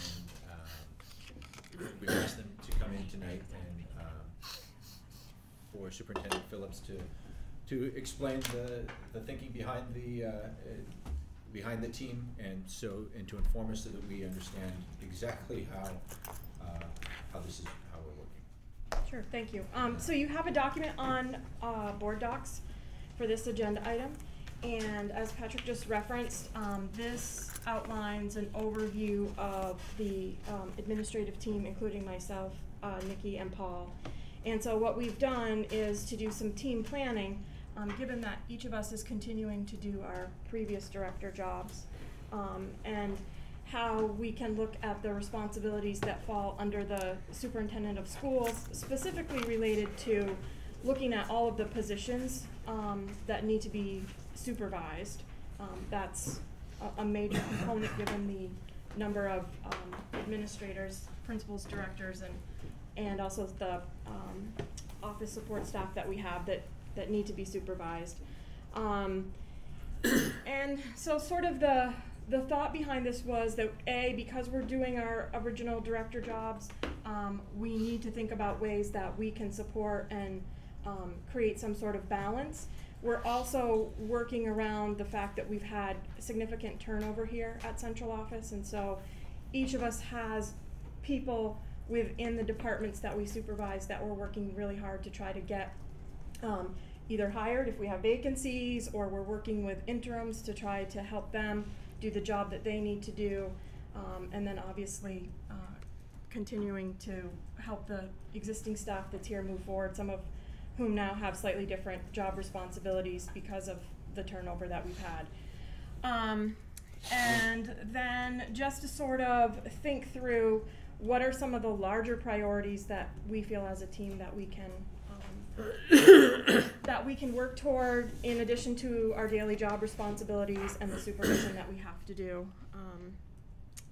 with this work. We've also outlined some action steps that we feel will really help us in going forward with our job around just ongoing board communication, the relationship between Patrick as board chair and myself as interim superintendent with communication, so that both the administrative team here as well as the full board feel like they have a way to ask their questions and share information, and we have a system to allow for that to happen. We're also looking at the various board committees and how we can work together to work with all of you, but especially with the chairs of those committees, to figure out the agendas and work so that we're as prepared as we can be for those meetings and moving forward your board goals and your work plans. So I would entertain specific questions and also invite Paul and Nikki both to feel free to speak as well. You want to add to it? Thank you. Commissioner Porter. One quick question regarding the communications. I understand that you're going through Patrick. I would like to see a 3-day turnaround on any, if we pose a question to you, that there's a 3-day turnaround for us to get an answer back on these things. Just because sometimes in the committees we're waiting on decisions, or we got about to go into a committee meeting or something that we need some more information on. I don't know if that's fair. There would be circumstances where it probably wouldn't, vacations or whatever, where something may be, but I think that's a fair assumption to make. Could I comment? Yeah. So I think so obviously vacations play a role, but sometimes it might be a response back that says, we can get you that information and here's why we need to extend that time. But at least a response that lets you know that we're working on it, how soon we can get you various parts, depending on what you've asked. Set my expectations. That'd be great. Yep. Commissioner Matson. I especially like that you had actually asked something of the board so that we understood what you would be looking for from us.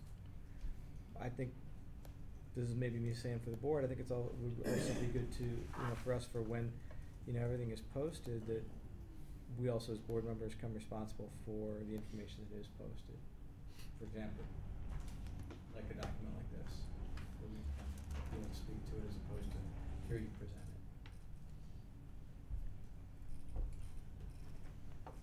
Commissioner Dodson. Yes, thank you for putting this together. I had a question about the from top and your 3 roles. So, and this may not be comprehensive, but so as I read across, there's Stephanie, and then some things that you supervise. There's Paul, things he supervised. Then Nikki, but there are things, but the word supervision is not there. So she doesn't supervise those people in the same way. And then that's a typo. so there should be supervisors. Sorry, Okay, so that's a supervise typo. those. So that helps. And then, although ELL directors under both Stephanie and maybe there's asterisk, maybe that's what the asterisk. Yes, because we're sharing that responsibility. Okay, and then is one to assume that it's implicit that Paul and Nikki report up to you? The basically who's making sure that their things happen, something goes down, who's managing Paul and Nikki? Yeah, I mean, at the end of the We day, kind of manage all 3 of us, but Stephanie, I guess. I mean, right, but for us, we manage Stephanie. Right. Someone is managing us, so it's implicit that Right. Stephanie is managing too.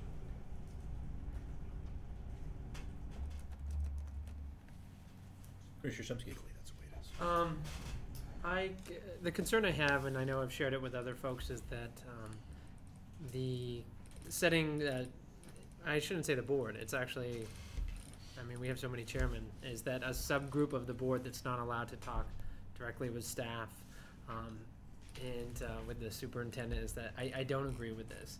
I know David Kirk is that, he made a great point once, which he said, his wife could call up and as a community member to the school district, and the staff person would get back to her. So it's just funny that once you get on the school board is that you ironically have less access to the district staff than you do when you actually serve on the board. I did speak with I did speak with David Hartnett about his experience in city government, and David mentioned that he contacts the city clerk's office, he contacts the city attorney, and that all members of the city council are free to do this for informational purposes.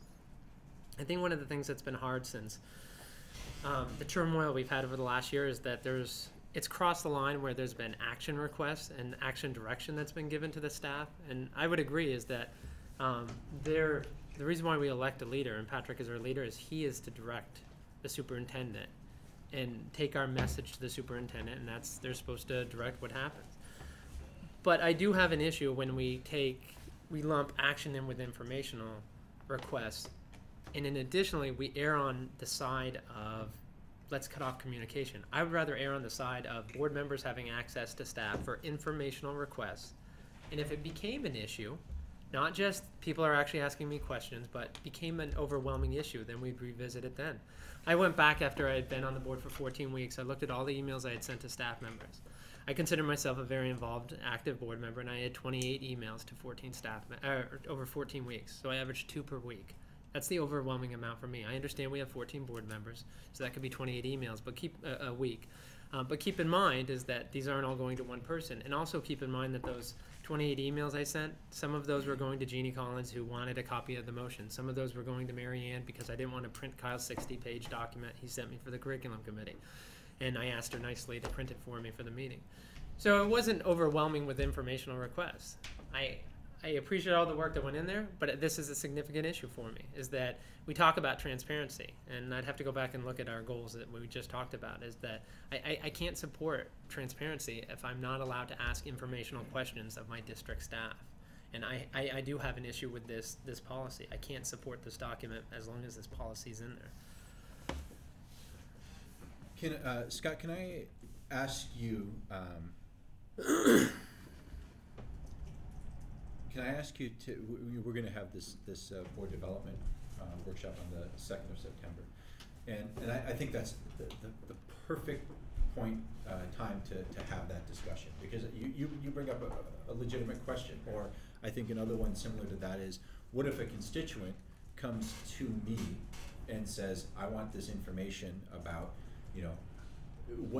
at that point, I don't want your constituents going to you, you coming to me going there.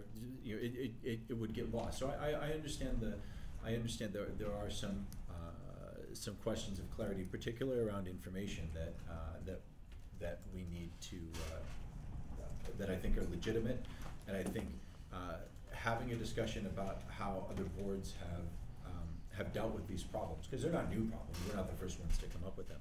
I think that would be a really good question for us to spend some time thinking about and understanding clearly at that session.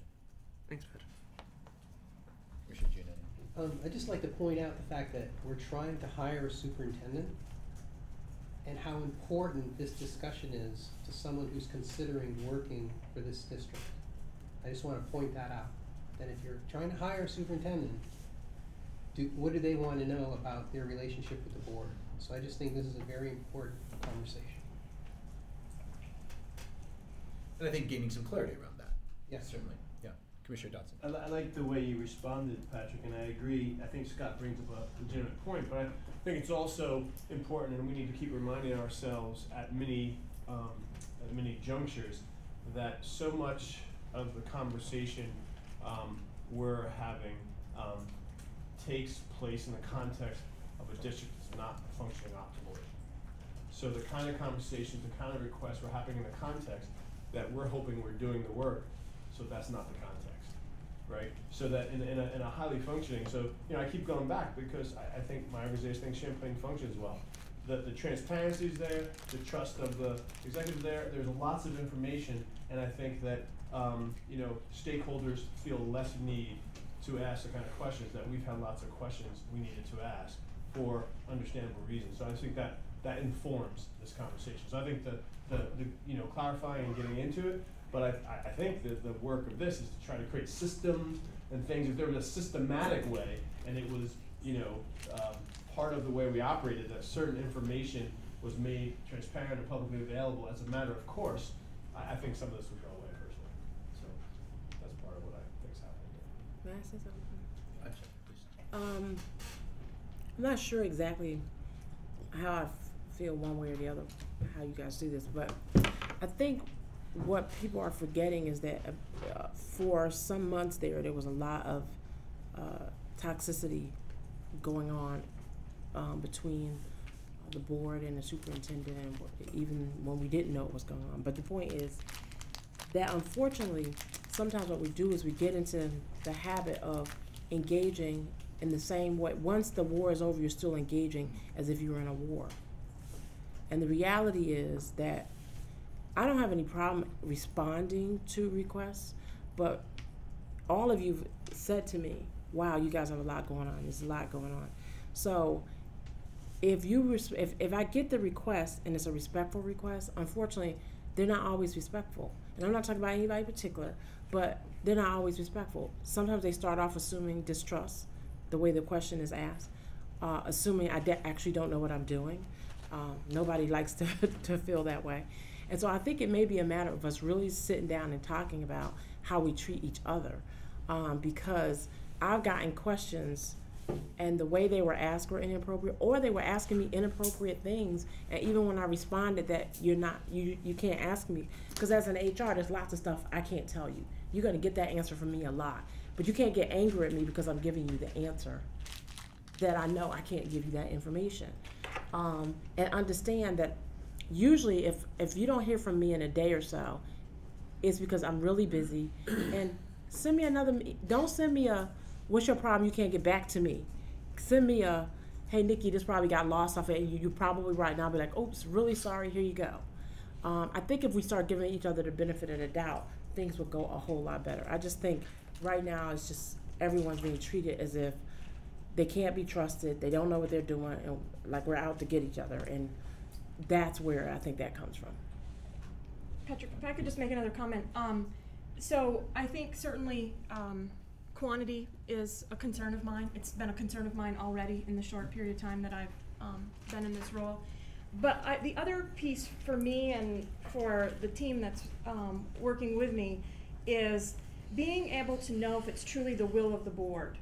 And that's really a big piece, because sometimes the way the requests come through, we have to have a way to know that we're being asked to work on a project or gather information that's the will of the board. And so it's difficult to take on requests from 14 different individuals and have a way to know that it's the will of the board that we're going in that direction. So I think that for me is a piece of it as well. I guess I should weigh in since the other two have. I think I got the easy job here, because if you look at the people underneath me, there's no facilities director. There's no finance director. There's a grants director. I'll give you some people. Yeah. Yeah, me too.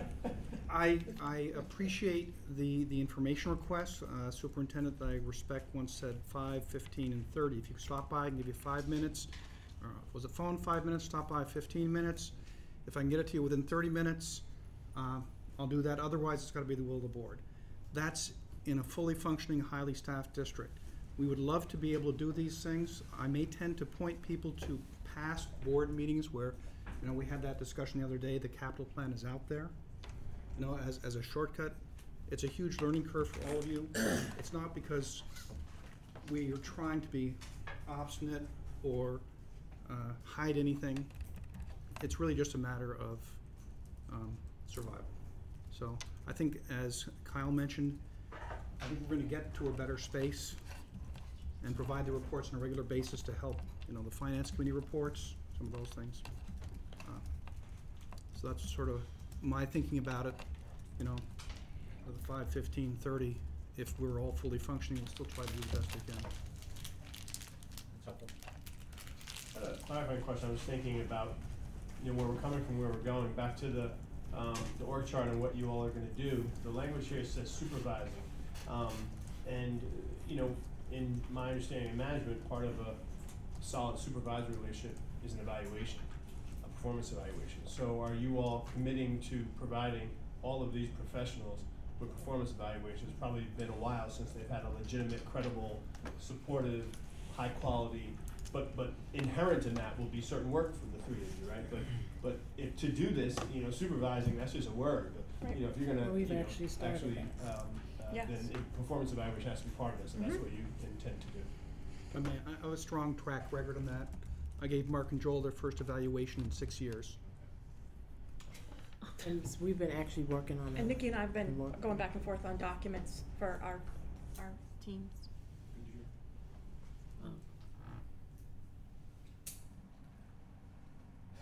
Other questions on the document?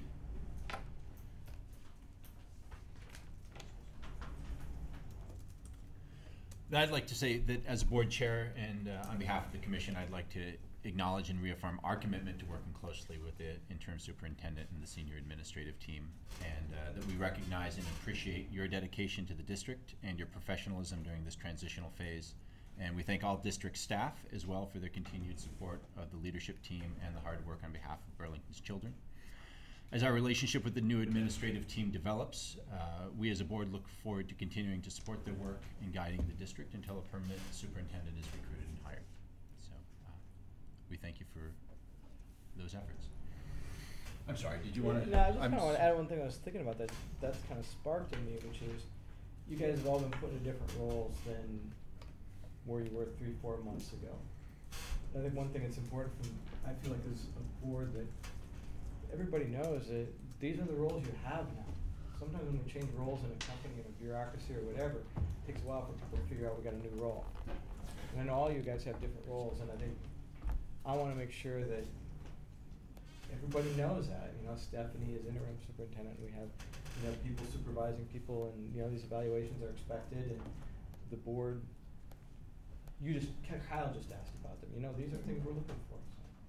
So, want to make sure that, you know, if it comes up, well, I'm just kind of saying that if it comes up that, my gosh, people still think I'm just the curriculum director or something, that the board is able to say, hey, wait a minute, no, that's the role. And that actually brings me to, I'm sorry, to a point that's, there's been some discussion around, and some people may have, through no intent, been privy to the discussion, some may not have, but the idea of an opening day of school press conference with as many board members and senior administrative staff to talk about the transition, talk about the upcoming year, talk about the goals of the board, talk about the goals of the senior administrators, and we'll flesh this out in 2 weeks to come. So, Commissioner Chena. What Alan was saying just made me remember something, and I don't know if like this is the appropriate time to bring it up, but it's related to what you were just saying. A teacher that I know told me that she found out that Stephanie was appointed interim from the newspaper, and that her and some of her peers felt like the board or the administration should make more of an effort to email staff before the newspapers and things like that. So that being said, I'm just wondering if there might be some kind of maybe like mass email to the staff that could also go out before we do a press conference, so like they're getting, I don't know, and maybe you do this already, but I'm just saying that it was like this week that this person I know who's a teacher told me this, and it was when I said that one of the board's goals is communication in the district, and then she was like, well, it would be nice if we got, you know, we're told before we found out in the news things, and I said, well, I don't know about that, but I will bring it to the board and just share that, you know. Yeah. Can I just comment? I think one of the tricky things was summer, because before the release to the press, or maybe at the exact, I mean, administrators were notified so that they would have it before anything was printed with press, and I know that they sent it out on staff lists, but it's summer, and I think that, you know, not all staff are regularly checking their staff. I mean, that's just at least one piece of it that I think played out difficult during summer break. And a good reminder, as one of our goals for communication, a good reminder. Yeah, that's why I brought it up, and it was nothing specific, but just Alan had mentioned that, and I thought about the idea of one way to communicate it, and I was suggesting another too, an internal way. So And just on the same lines, Brian, and we don't really sometimes have control of what gets out. We made that decision to make her interim that night. We voted on it. The TV cameras were here. It wasn't that we didn't want to inform the staff first. We can't sometimes because if we make a vote, we don't know how that's going to turn out until, So I understand maybe a little quicker response would be better sometimes. I hear you. Yeah. I don't know if this is appropriate in the conversation, but tell me if it's not. It's just a reminder that we have our new teacher orientation on August 20th from 8 to 3:30 at the high school. So if we do have a period in the morning where you can introduce yourself, and then they're having lunch on the beach if it doesn't rain. Free food on the beach. Can you just show up for the beach? And, You not that you want to see this in a bathing suit. You certainly can. You can stop by and just say hello at lunchtime. We just think it's important for them to. I'll send out an email. It's August 20th. Next Wednesday. Yeah, and it's at from 8 to 3:30. So we're doing different trainings with them. But the lunch is at. But lunch is at. When would you want us to come if we were to show up? You could come probably at 8:30 or lunchtime because they're going to be in trainings most of the day. What's lunchtime? Lunchtime I think is at 12 or 12:30. I have to look at. I'll look for your email. I will send the agenda out so you'll know when. I'll put it in tentatively. Just right. Thank you. Or you're welcome to send a note and we'll read it. I've done that too. Or if you want to send a welcome note from the board. As I read through this document, what's added in any sort of conversation is sort of responsibility or what the plan is as it relates to the Partnership for Change. Big, when it started, it was big money, it was bold, and it needs nurturing. I mean, it really, Julie's gone, Jeannie's gone, who's involved in it, it could just wither on the vine, and maybe we're saying we got too much going on, but if we're not saying that, then I think, plan for who's going to really nurture that thing, because it's a big thing, or at least it was presented as a big thing, and a lot of stuff wraps up in that, but someone's got to be, helping that thing. It's this third party Hal and then we're working over here, but everything that's going to happen over here is going to happen into the school that's over here. I would say that we've been working fairly close. I know I've been working fairly closely with Hal, and so is the diversity office as well. So they come to us regularly, so we can certainly take that. Or someone's on it, or really connected as well. Right. So they're not lost. So it's kind of in there. She's not said okay. Yeah. I think it may make sense to articulate it. So, and that's a good point that I hadn't caught. I think priority, it's a big one. Can I say something about that, just as the partnership liaison from the board? Is that when everything was going down and roles were being reestablished, I know that Hal had told me that the funders felt really strongly that the superintendent should still be involved, but that there was talk about what would be the most efficient delegation of responsibilities. So I think it would be good if, at least by the beginning of the new school year, we could be clear so that we could tell the funders who's the point person in the administrative team. And we have spoken with Lindsay about how we're going to have to just share that. So we're going to go back and actually say to them, sorry, but well, I don't want to speak for Lindsay, but Yeah. Lindsay, I've spoken with her about what Paul and I can do to share that, because neither one of us can take all of it on. Okay, and that's fair. I think as long as we have a really clear message that we send back to the funders, because and I'm only sharing something that came to me third hand that the funders were asking about that, because I think they are nervous about the fact that, and I know they're nervous. They were nervous about the fact that our district was going through so much change and they had invested so much, and where was it gonna all fall, in the end. So.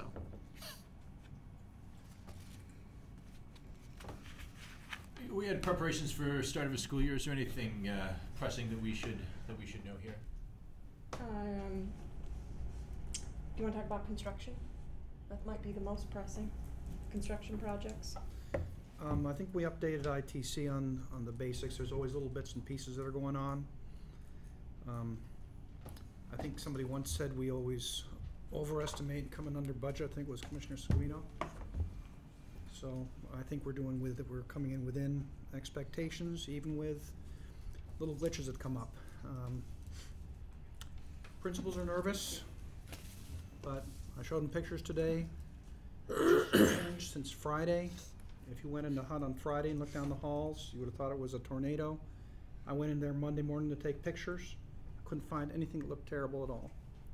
I didn't go up on the roof, but I feel positive about the work that our construction people, our property services people, they're all stepping up. You know, I gotta commend them all for that. Rains on the first day of school, the kids won't need an umbrella at hunt. They'll be okay. Oh. They'll need it outside. Yeah. Okay, outside. I'm sorry, Stephanie. No, I'm just going to say that principals returned, full time this week. We've just finished a 2-day retreat to start working on some plans for the school year. Nikki referenced the new teacher orientation that's on the 20th, and then all teachers are back for 4 days of in-service starting on the 21st. So. It's over. No. And I'm sorry. No, I just wanted to ask a question before we moved on. I can go after Yeah, you. go ahead. I just didn't know, were we going to talk now about the interim or the assistant principal at BHS, or is that coming up? I didn't see specifically later in the agenda. For me, with our high school, what we're doing with that position. I just didn't know if this is the time to ask questions of the superintendent. I think that's a fair question. Yeah. So the position was posted, I think maybe 2 weeks ago, posted. And I know that the administrative team is currently reviewing applications to hopefully move forward as quickly as possible with interviews. And that's for interim or permanent? I don't know how it's posted. Is it posted as an interim or a permanent? It should have been posted as a permanent, but right now. It sounds like something's out of whack, but I shouldn't have said that out loud. Well, the administrative team, if they're reviewing applications, they're supposed to be reviewed by the screening committee first. Was there a screening committee set up? We have screening committee. We have people who, over the summer, we contact them and we pay them extra because it's summer for them to do the screening. So they do the screening.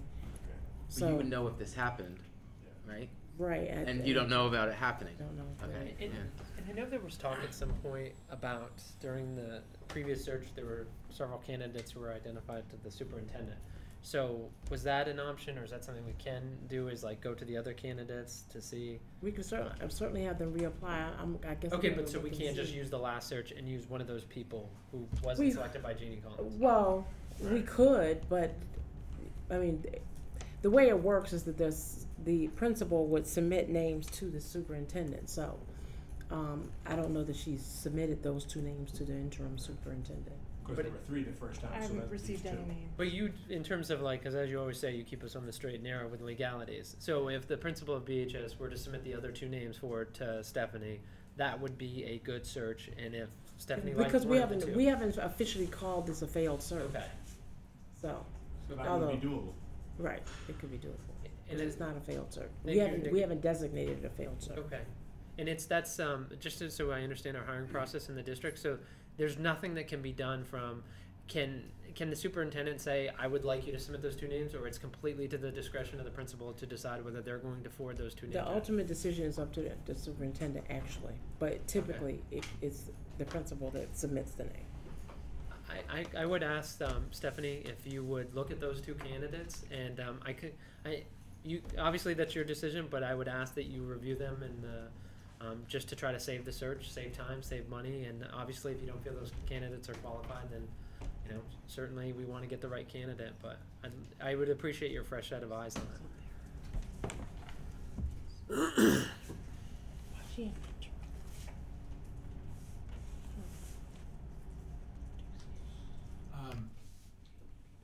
One other thing that did not make it onto the agenda, and this is an oversight on my end, was just an update on the grant anticipation note that we went to the city, and we first of all got a short-term loan from the city. It was the least painful city council meeting I've ever been a part of. And what's that? That's saying something. It was easy and went well. For those who remember how it went, that we were going to go to the city and then quickly pay the city back. We ended up drawing, correct me if my number is wrong, $500,000 from the city, interest-free. Within a week, we ended up closing on the grant anticipation note with Key Bank. At that point, within a matter of days, we turned around and repaid that loan to the city, and we've drawn now I think $2.5 million on that grant anticipation note out of a $10 million note, which would then be repaid when the grant comes in no later than September 1st is when we would be September 2nd or thereabouts when we would be receiving the money. So please clarify the details that I might have. 2.5 million is accurate. 2.5 million. Is that what did I say that? I thought you said 2.5. Okay, I may have said something. And that's accurate. Patrick had asked me to get those numbers for him. And, so it went as we had hoped and planned, and Do we know when that will next be needed? I'm sorry, I didn't hear. Do we know when that will next be needed? We'll be using that until we get the first of 4 property tax payments. The first one is supposed to be 15 days, is that right? After today. Today is when you have to pay your taxes? I think it's the 12th. Okay. Yeah, 12th. So we were expecting it by September, get that infusion, and then we continually will be redoing this throughout the year. Right, so you must be able to estimate as to when you would next be needing to dip into the pot. Well, every week we do accounts payable and payroll warrants. So we're not dipping in any more than we need. So I think weekly we will be dipping into what we need for the upcoming week. Okay, we can talk later. That's not what I'm talking about. We can talk later.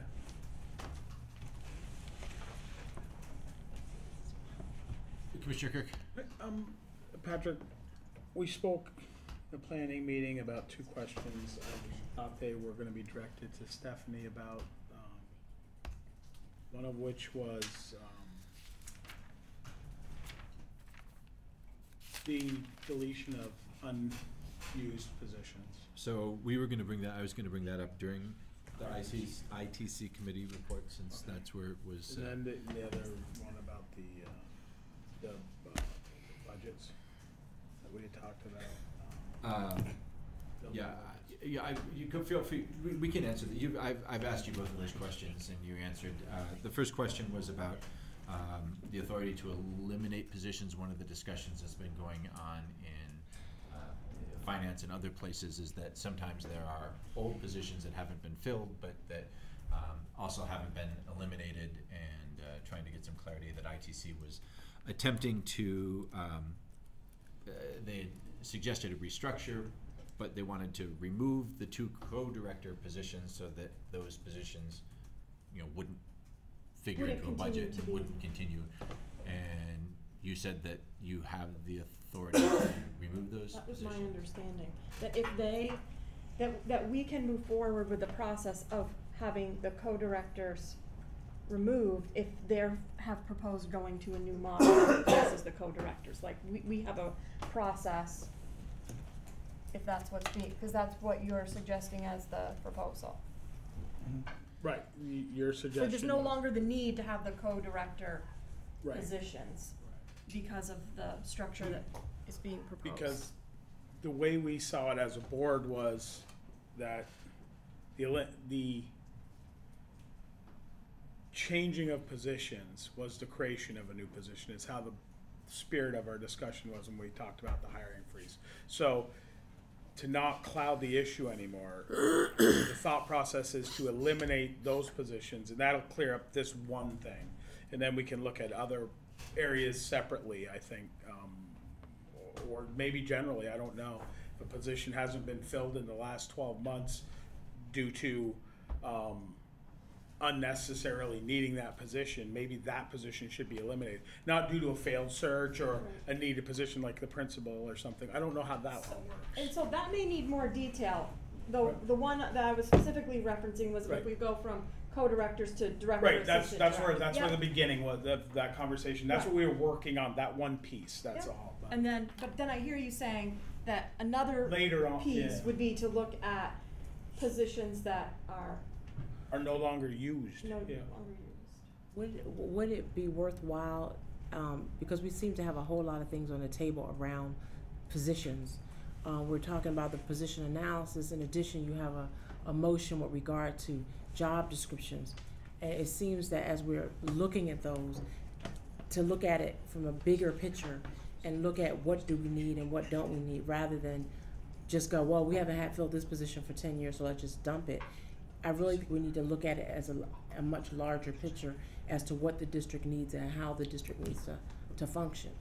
So we're already kind of doing that. Right. So rather than just kind Yeah, of I understand. I don't want it might. to. It's going to be it would be kind of hard to just blanket it. But if we don't have if we have a position like you just said, I don't know what it was. Hypothetically, that hasn't been filled for 10 years. I got to believe the district doesn't need it. Well, we're a new I mean, district. I don't know that. Right, and that's what I'm saying is because we're starting to look at that and we're talking about restructuring, there's a lot of things that we really need to take a look at as to how I'm sometimes surprised myself and saying, oh, do we really need that position, or could we use it this way, or it's kind of old-fashioned. Usually these two positions goes together. So I'm simply saying do it as a bigger picture. Let's not just go around picking and poking. So let's not get off track. Let's worry about just the two co-director Right. positions. And is it okay? Can we eliminate that to go with the new model? Do we need anything more than? I mean, it's not really a motion. It's more because it's you that's actually. So I think what came out of the discussion is on this particular question, and I'm going to ask us to keep it to this just because we have an executive session that we need to go into, at least 2 items in the executive session. That my understanding is you can.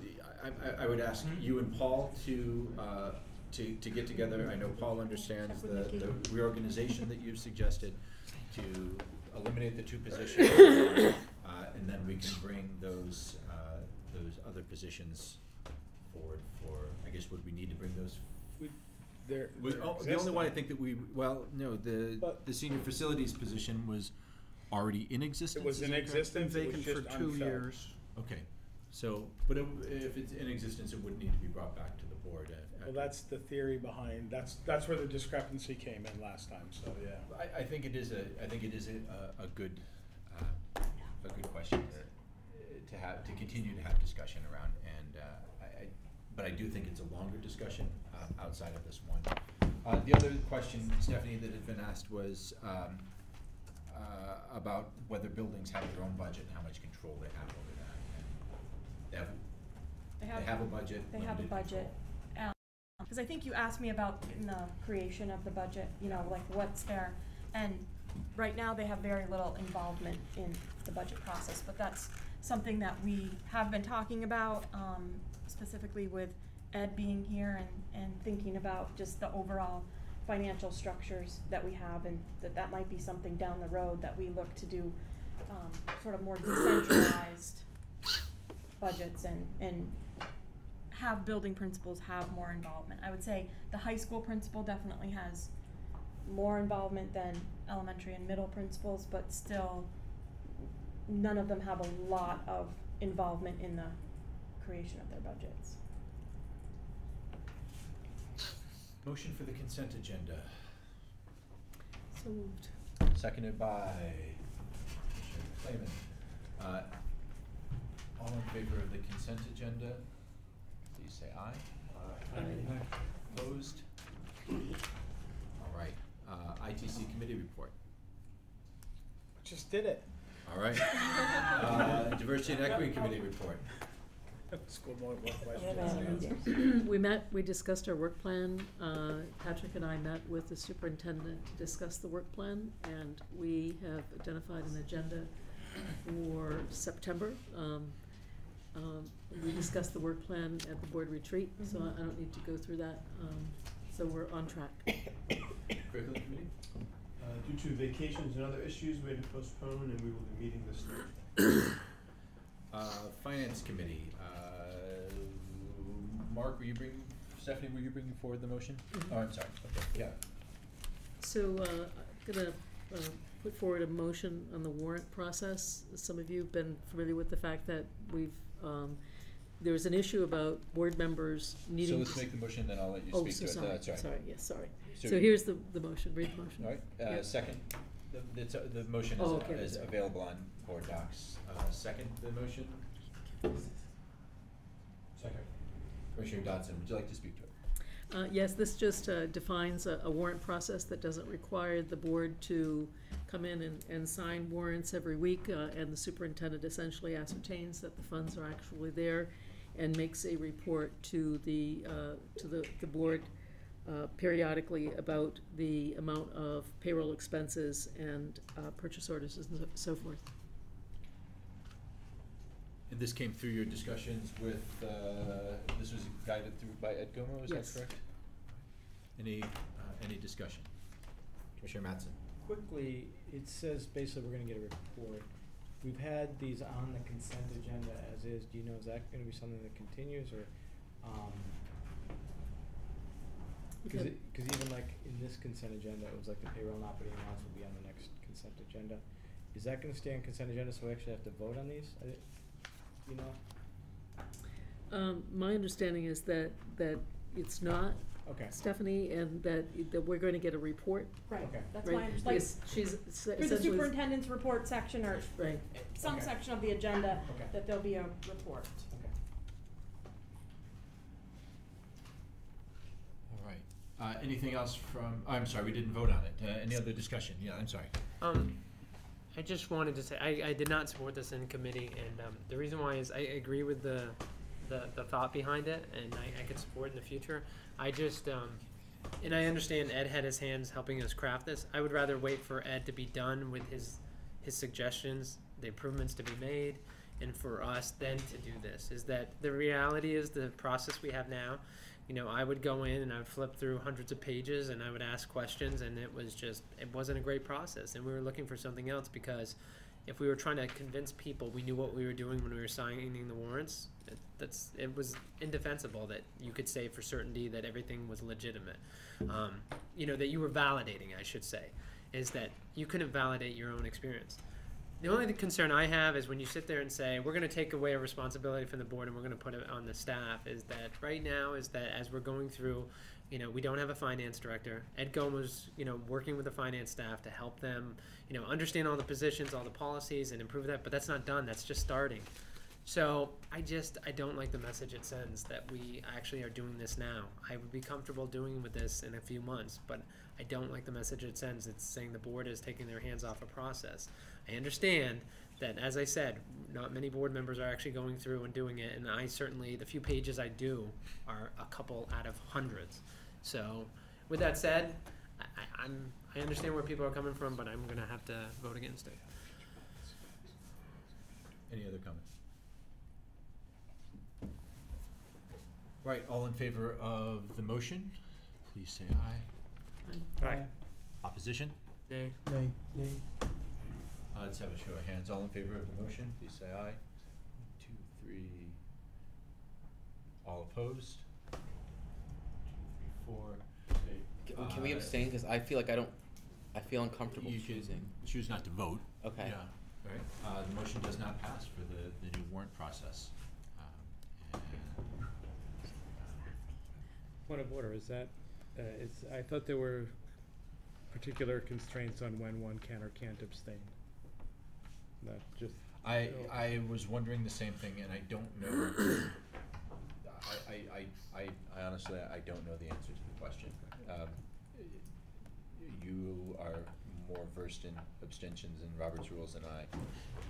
Not to that extent, so I wouldn't know what the procedure is on it. Just makes me uncomfortable in terms of having a clean vote, regardless of which way it goes. So I'm the not city- vested either way. City Council reviewed this a few years ago, because the same thing was happening.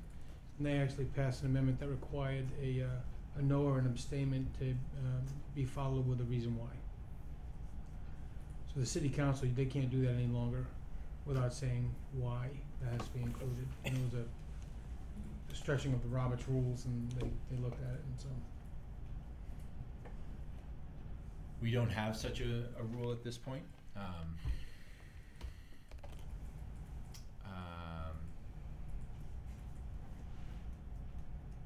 Patrick, and I'm sorry, the reason why I'm going down this path is if it's only because somebody needs more explanation on it. Yeah. Yeah. That's kind of how I feel. That's where I blinked for a minute and just. Not a valid, the vote was just rushed. I agree with you. Yeah.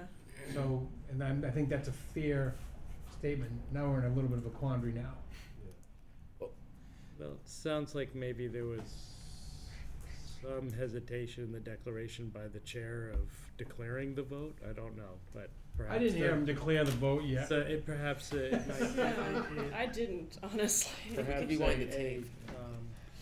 Motion to order to table till next month is appropriate if the members feel a need to have more explanation. But I am not on finance and was not involved in the details of this.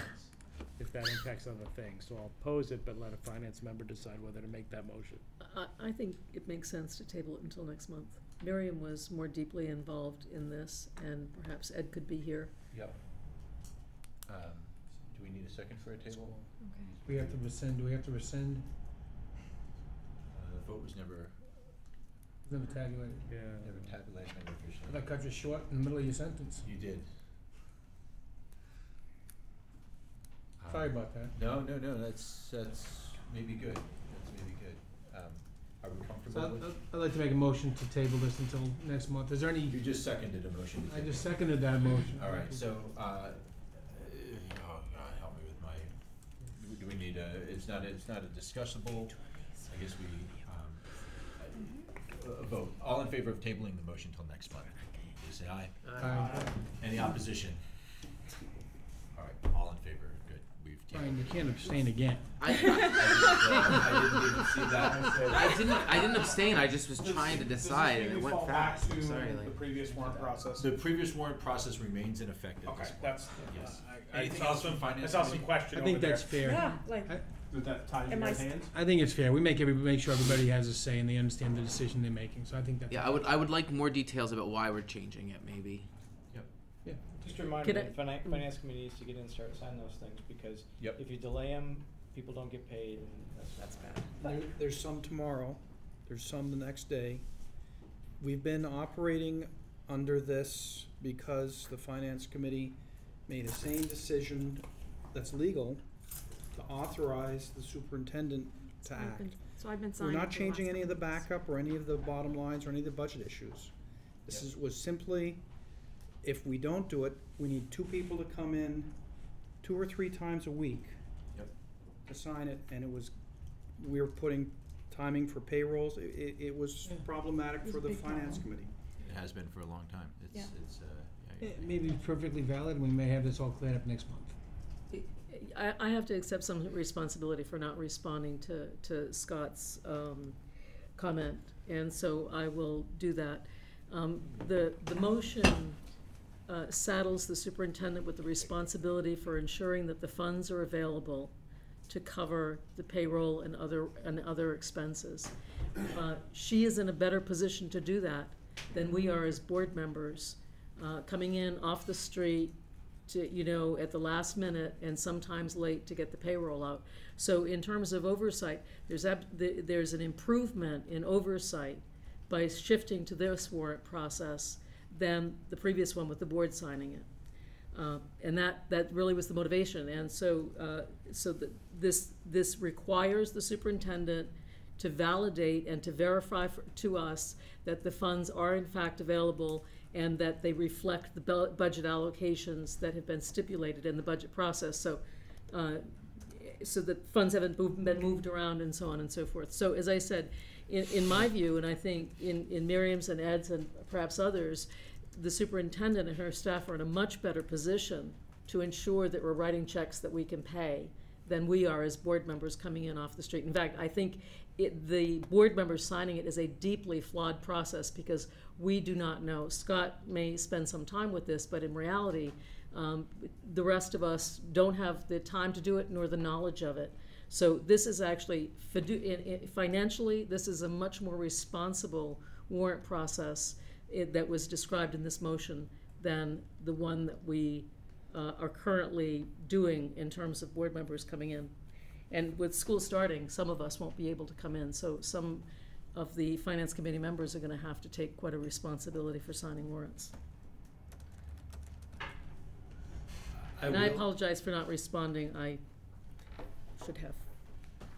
I will make the commitment that we will all be together again on September 2nd, and it can be on, move to bring it off the table on our meeting on September 2nd. It's September 2nd. September 2nd. 9th. It's a Tuesday. I know. Yeah. Our meeting's always the first Tuesday, and I just messed up. No. This is the board development session on September 2nd. Okay, all right. That's why I was looking at you, That's not our Cody. standard board meeting. It's not a full board meeting. That's why I was looking at you. I was confused. I do have it in my planner. Sorry, I was just looking at you like, why the 2nd? Are we meeting on the 2nd? Policy and governance. Nothing new to report from the retreat. We'll be meeting however many weeks from now is the 4th Tuesday. And nothing else from planning committee. At this point, I would entertain. I'm sorry, Brian. There's something we didn't talk about earlier with the ad hoc committee, which is, and I don't know if this is I'm not saying now's the appropriate time, but we never made a decision when you appointed that committee about how they were going to select the SSAC. Is that something you want to leave up to the committee to figure out? Yeah, let's have an initial conversation with that committee, and Right. then we'll see where we go. I think we have a representative group on that committee, and we'll see where it goes. And so, I'm sorry to bring this up now, but I don't want to end and have a week or two go by and nothing happen. Or should I send out an email tomorrow to schedule that meeting so we can? The ad hoc committee will need to be meeting almost immediately. Okay, so I'll send an email out around to organize that with you. All right, thanks. Sorry, I just wanted to make sure it didn't get swept aside and forgotten about. Just a point of clarification to go back on the finance issue. It would be helpful to know who will be able to come in tomorrow since we have payroll. I'm in here anyway tomorrow. I'm Okay. in at 2 o'clock. Okay, if I'm. And Scott, you can Yep. as well? Yep. And I believe I can sign as ex officio on. Yeah, finance. Liz did when she was acting Yeah. in your stead too. All right, at this point, I would consider we need a motion for executive session to discuss negotiations where premature disclosure can place the school district at a substantial disadvantage. Commissioner Kirk, seconded by Commissioner Madsen. All in favor of going into executive session? Aye. Any opposition? Anyone really excited? All right, we will now go into executive session.